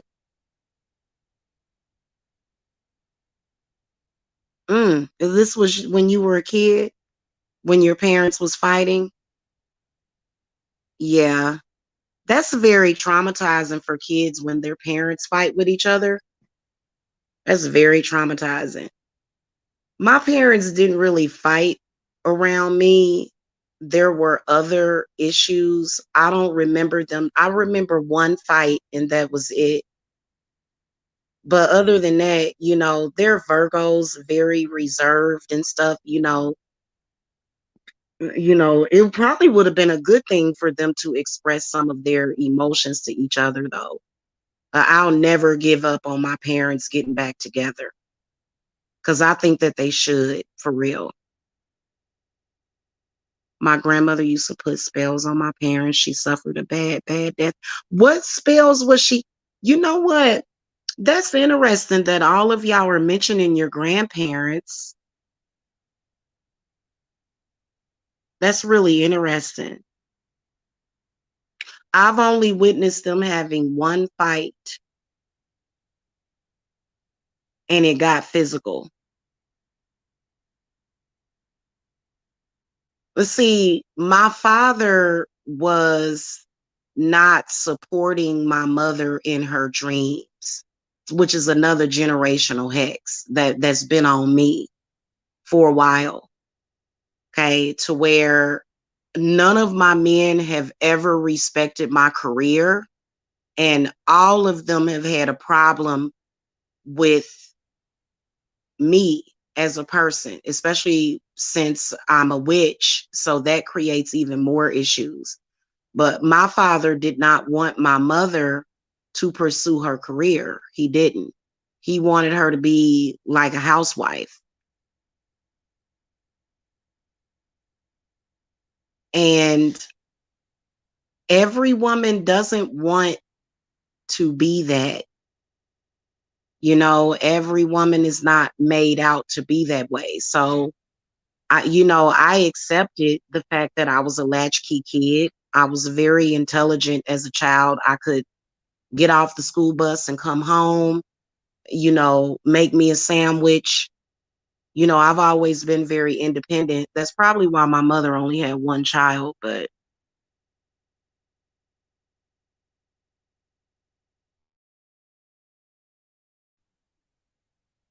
mm,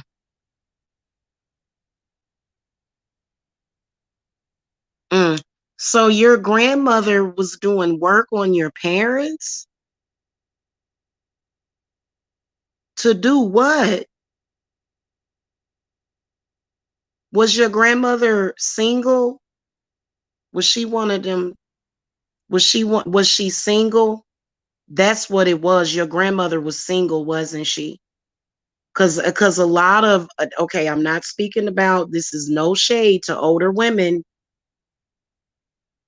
No shade to older women, but they do get older and they become busybodies and they're always trying to manipulate people, but not in a good way, in a negative way. So I've noticed that. Oh, so she wasn't single, but she was with your grandfather. Well, she must not have been happy in her relationship then. There had to have been something that she was projecting onto your parents, is what I'm saying. She was projecting some kind of negative energy onto your parents, which, I can tell that that's resulted in a generational hex over you because it's a repeating cycle that just it just keeps repeating over and over again. Oh, she wanted full control of her boys. Oh, wow. Even after they became grown. Oh, yeah. Oh my God. You know, wow. Yeah, that's not a good way to be. But see, we got new kids these days. Okay. The first time I gave birth was 20 years ago. And I already know that once all of my kids are out of my house, it's I'm not gonna be able to control them. They got new smart kids these days. These kids, and they are advanced. Okay. She would brainwash your dad to fight with your mom. That seemed like your grandmother was kind of evil. I don't mean to talk bad about your grandmother. No disrespect, but that's kind of evil. Was there any physical altercations?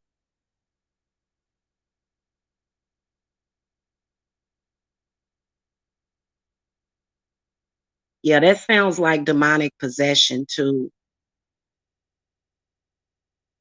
And you know what? There's a lot of movies about demonic possession, in particular when it comes to older people. Uh-huh. And for some reason they are more. Nothing makes me feel more disgusted by an older person that is literally paying attention to my sex life, I think that that is our personal private business. Nobody should be doing that to anybody. Okay. That to me is the ultimate sexual dysfunction. Okay. That's somebody that's dysfunctional, somebody that would purposely upset the harmony and the balance of their children's relationship. And she's obviously done something to you that, it resulted in you being affected, which is why you're here today, right now, speaking about it. Yeah. I was disgusted by her for treating my dad the way he did. Yeah. And torturing my mother. I feel so bad about you going through that. Our situation is a little similar, but my grandmother was never the type that would interfere in her children's relationship. She just wasn't that way. But my grandmother was a really strong woman, but yet there was still this entity that was there. And we could say that it came from my father's side, or it was from I believe that it has something to do with my family generationally being witches also. And that's why my mother has such strong convictions on her career, because we're all natural born witches in my family. My great grandmother that died before I was born, she was a witch. Okay, she was a witch. And that's something that my family never really talked about much, about her being a witch, but I know for a fact that she was, based upon the things that they told me about her. I was like, oh yeah, she was definitely practicing witchcraft. Mhm. Yeah. Yeah. Oh, do you do readings really? I need a reading. I like getting readings because they say that we're not supposed to do our own readings. We're not, especially if we're emotional. We're not supposed to do our own readings. Do you have your contact information on your page? Because I'll contact you for a reading soon. I can read other people, but I can't read myself. I can read certain situations or whatever, but with some stuff I can't read myself. You can? You gonna do one right now? See, I like my readings in private. I like I like private readings is what I like. You can do your own readings, like on certain stuff, like I can do my own readings, but when it comes to my own love readings, especially when it comes to certain stuff, I probably shouldn't do it. Yeah, I like my readings to be private. I do. I only, sometimes when I come and do chat readings, I kind of feel kind of weird doing that, because, it should be more of a private thing. So yeah.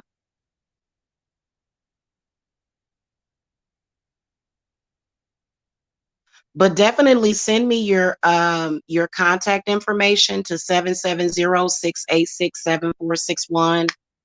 I definitely believe in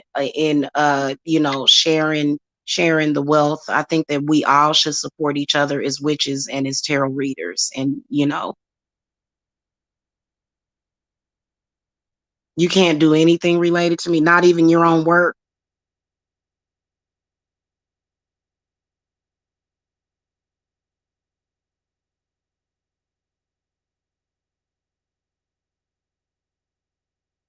Yeah. The one thing about readings is that they can always change. That's the one thing about readings. Even when I come and project, like if I come in and I can see and project that all of the Aries are going to get $1 million. Well, that doesn't mean that all the Aries are going to get $1 million, because it can always change and circumstances can change. Yeah. Yeah, and you know what's better though for doing your own readings is the oracle cards are really good. I really do like those.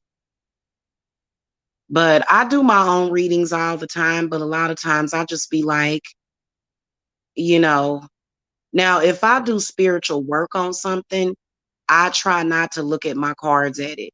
And that's why I be telling people when I do work on them, don't don't ask the cards if it's going to happen,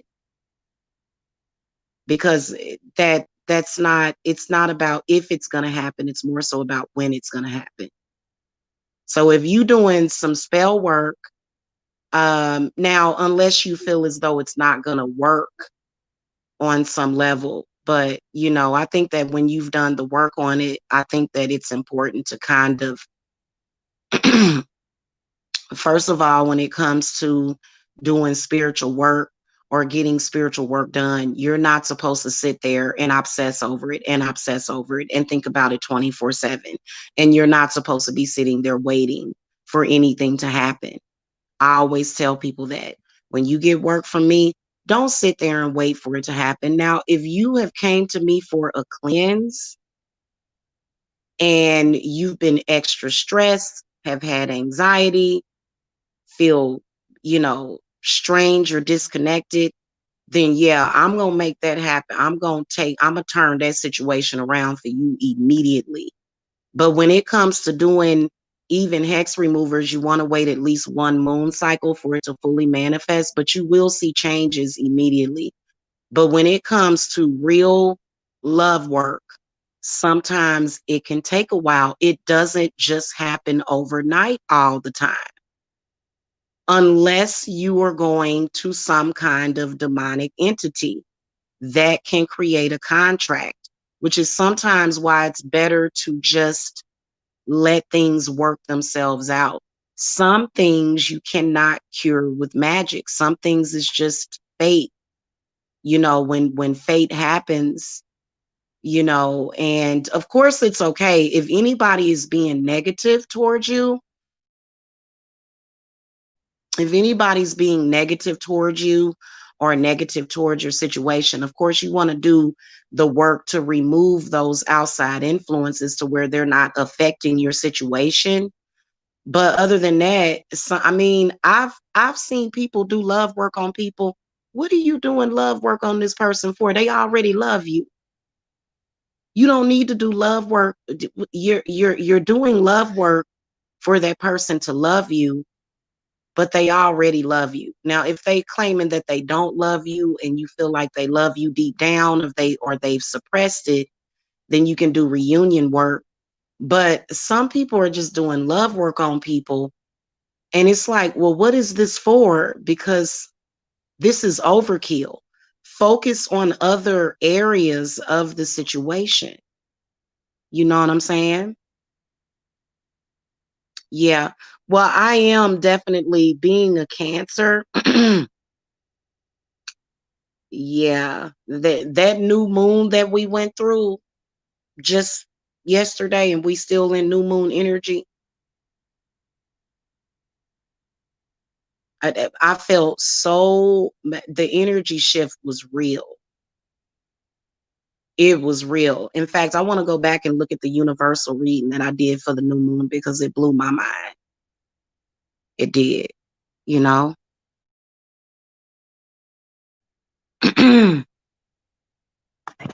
But see, that's interesting because I think that in order for you to love somebody else, you already have to love yourself.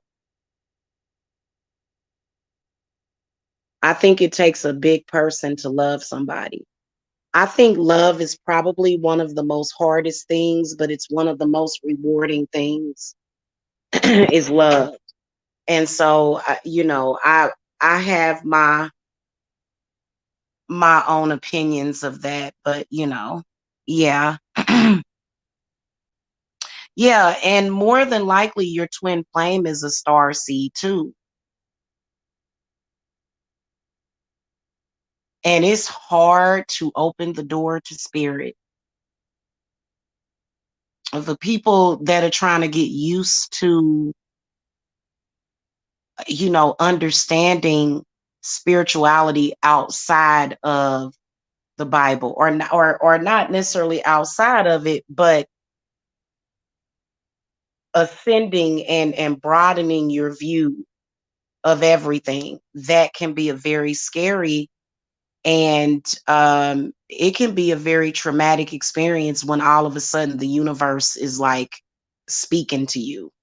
Can be very very overwhelming. That's why I don't force people into it.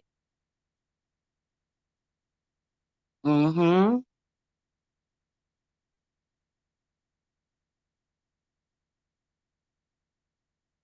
Yeah, that's true. What does it mean if a guy only texts his exes but didn't like meeting any of them and doesn't say hi in real life? What does it mean if a guy only texts his exes but didn't like meeting any of them and doesn't even say hi in real life? Oh, text, text. I can't even pronounce that. Text relationships. I don't know. That is Simply Martin 2001. You probably do need a meeting spell to open up the road. Maybe the road has been blocked. I don't know.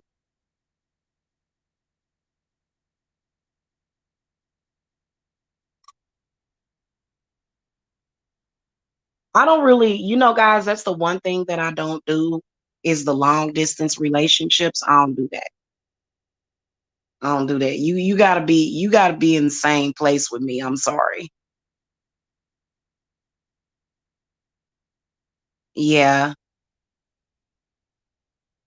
Yeah. Well, he must not be a gossiper. I swear it just seems like they know everything though. I don't know. You definitely can do some spell work to meet up with somebody, definitely. To remove any of the blockers or whatever, but it just depends. I can tell you that throughout my history of dating and dealing with the opposite sex, I've never done spell work to meet up with a person. Um Maybe reunion work, but to meet somebody, not usually. Typically, if somebody wants to meet you, they gonna be there. They're gonna be there if they really, really want to meet you, Simply Martin, they're gonna be there. you know? And then also with these internet relationships, y'all better be careful with these romance scams they got out there. I had a guy like I think this was in early 2020 or either in late 2019. This guy pop up in my inbox talking about, can you send me money? I was like, what the hell? Cause I got a lot of friends on Facebook that I don't even know these people because it's just kind of like I don't know. It's not a personal Facebook, but and so be careful with the romance scams out there. They text a lot to annoy you. Oh Lord.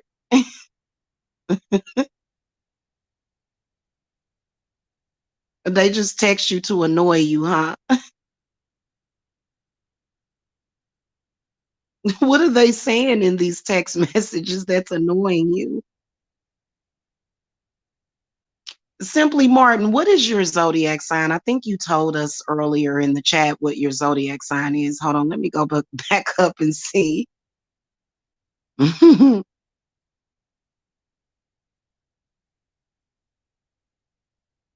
Oh, dang. Oh, I can see your grandma never worked a day in her life. That's just wonderful. You know, it ain't nothing wrong with that. You know what I'm saying? I like to watch that movie called Rosemary's Baby. And you notice how Rosemary, she was like the housewife or whatever, even though her husband allowed her to get pregnant with the devil's baby, but those kind of relationships are so cute. You know that for a minute there, if you come to social media, you'd be surprised at the millions of people in this world that are living their lives the way that they want to, and they're not in social media having to explain that to anybody, because there's some people that would stand in judgment. Okay, there's some people that will stand in judgment of state of housewives or people that get taken care of by their husband. But it depends on what your life purpose is. It was always meant for me to do this work for the public. And it's really not that hard if people are not trying to shame you for it. It's like, well, I found out literally last week that I saved somebody's life. Okay. And I found that out. I said, that's heavy. I said, you realize that I saved your life. When you think about it, so, and I think that's okay, because I think that when somebody that is either religious or spiritual says that they saved somebody's life, it's kind of unacceptable, or people are like, oh, I don't accept that. But if a doctor does it, they get all of the credit in the world.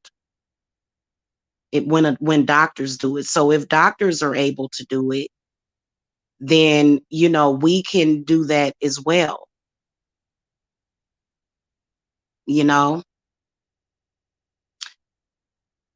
They text me they love cards and sweet messages. Oh. Text spamming. That's funny. I just feel something prevents people from really meeting me. Oh, okay. Well, did you post your zodiac sign? Okay, you're a Scorpio.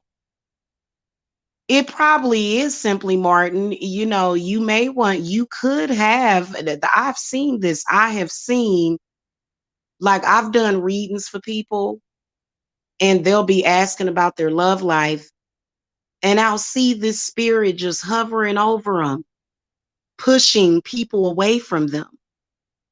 And I'm like, well, who is that? And they're like, who is who? I'm like, there's a spirit right there. It keeps coming up in the cards as some kind of air or earth sign. It's usually an air or earth sign. It'll come up, and I'll say, well, who is this? And I'll say, well, this person is not only pushing people away from you in everyday life, but they're trying to push me away from you right now. They didn't even want you to get this reading. Good night, Carrie. Have sweet dreams, hon. Thank you. Peace and love to you too, sweetie. Yeah, I'm about to get off of here, guys, because it is almost 4 a.m. Um, I have seen that, and I'm like, what is that spirit? And I noticed that what spirits like that will do is it'll start making the calls drop. It'll start causing interruptions in the phone conversation. Some of y'all, it's a spirit that's doing that. And I mean, why would you need that spirit? The spirit seems to be keeping you lonely or keeping you alone. So banish it. You have to banish spirits like that. You about to go to your channel for some readings? Are you okay? You know what? I'll do that. I'll go to your channel. I'm gonna try to find your channel. I'll search for it when I get off of here, because I'm gonna be up for a while, probably until at least 5 o'clock, until I fall asleep or something. So I'll come and check you out. Okay. I'm gonna go, you guys, but generational hexes are very real, and they're not going to necessarily help you break the cycle. They're not. You have to take it upon yourself to break those cycles. Okay. And the way that you do it is definitely with fire. But then again, it's a generational contract on the family, is what it is. Oh, okay, cool. Cool. That's cool. It's a it's definitely a contract. A lot of people don't believe in this stuff, but yet they see the stuff that they see every single day. There is factually an underworld. And many of us have traveled there. I do it all the time. It's what I do for a living. Um, Traveling to certain places in the etheric realm. It's very real. And seeing it is believing it when you've experienced it, when you have experienced it. And these demons, they don't want people to be freed of these particular contracts. And this can be stuff in your past life too.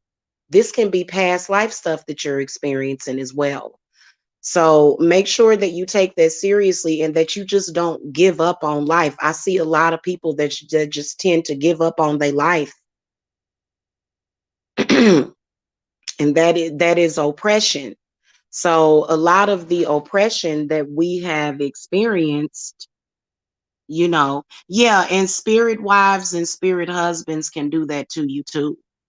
They can. I'm not going to really, I'll get into that tomorrow. That would be an interesting discussion to have for a Friday. But I think that tomorrow I'm going to focus on February love readings for Valentine's Day. February is the month of love and stuff like that. So I've got to focus on that. But I really, really, really want to get a new camera, so that I'm not using this blurry not candle camera, because my readings, it could be better quality than what they are. So I'm definitely looking into that, especially when I get my income tax. But because I want to invest in a really, really good camera. So anyway, I will see y'all later. Thank you so much for hanging out with me. If you want to know more about generational hexes and why they are affecting you, you guys are more than welcome to contact me. In fact, I do have openings for the weekend. So you guys can get on my schedule Friday, Saturday, and Sunday. Okay, that's where I'll be scheduling people, because I kind of haven't really been, I've been doing readings for existing clients here and there, kind of all this week. And then I also was preparing for this ritual, this group ritual. So with it, and by the way, thank you to those that did participate in the ritual. A lot of you guys are probably feeling and experiencing the benefits from that ritual, because it's not just about money, it's about healing too. So I felt a lot of healing energy, and I asked the spirits for healing. So go check out the video that I put up on that if you guys are in the group ritual. And then we've got another one coming up. We've got a Sabbath coming up, actually, which is in both. And so with that one, I'm probably going to be limiting my time on here doing other stuff, because this one is really, really important. We're battling demons and entities that want to stop the natural flow of life for some reason, and they want to convince us that it's just time for that, and it's not. It's never a time for that. The saying life goes on, well, that's truly the truth, because life will always go on. It does. And it never stops. People are always searching for some kind of end, but we have to remember to put people like that in their place, because we know that that's not really what the business is, because most people are just suffering from depression. A lot of people that are suffering from depression, they'll look around, they'll look at the world, they'll look at every reason why they shouldn't want to be here, and they'll go into this depression and this hopelessness. And you can't ever lose hope, ever, in anything. You can't lose hope in yourself. You can't lose hope in other people. You have to, just on a global scale, understand that human beings are smart. They're not dumb.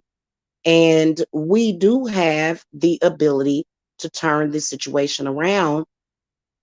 You got to stop listening to the negative people that want to keep it in a negative place, because those people are very self-destructive. And that is not what God wants. They'll go around and they'll talk about a balance, but it's not a balance when it's just evil, evil, evil. When it's more evil than good that's happening, then that's not a balance. And so that's when we have to put things back into perspective. And I truly believe that during the month of February, this is going to be something that is going to be done on a very deep level. And it is going to create a lot of healing. And also, hopefully, this whole, you know, coronavirus thing, now that everybody has had their, well, not everybody is participating in the vaccine program, but hopefully now that we've got this vaccine out here, things will get better. Like, because, people didn't trust in God when it came to that. They trust the vaccine, which is fine, but, you know, oh, thank you, Simply Martin. Y'all are a blessing too. YouTube has been a blessing to me. And at the end of the day, I do appreciate having a free platform that I can even make money, from sharing my ideas. And so I think that that's an important thing for us to have, and I respect all YouTubers, because everybody doing their own thing. You know what I'm saying? All right, guys, I'll see y'all later. Peace and love.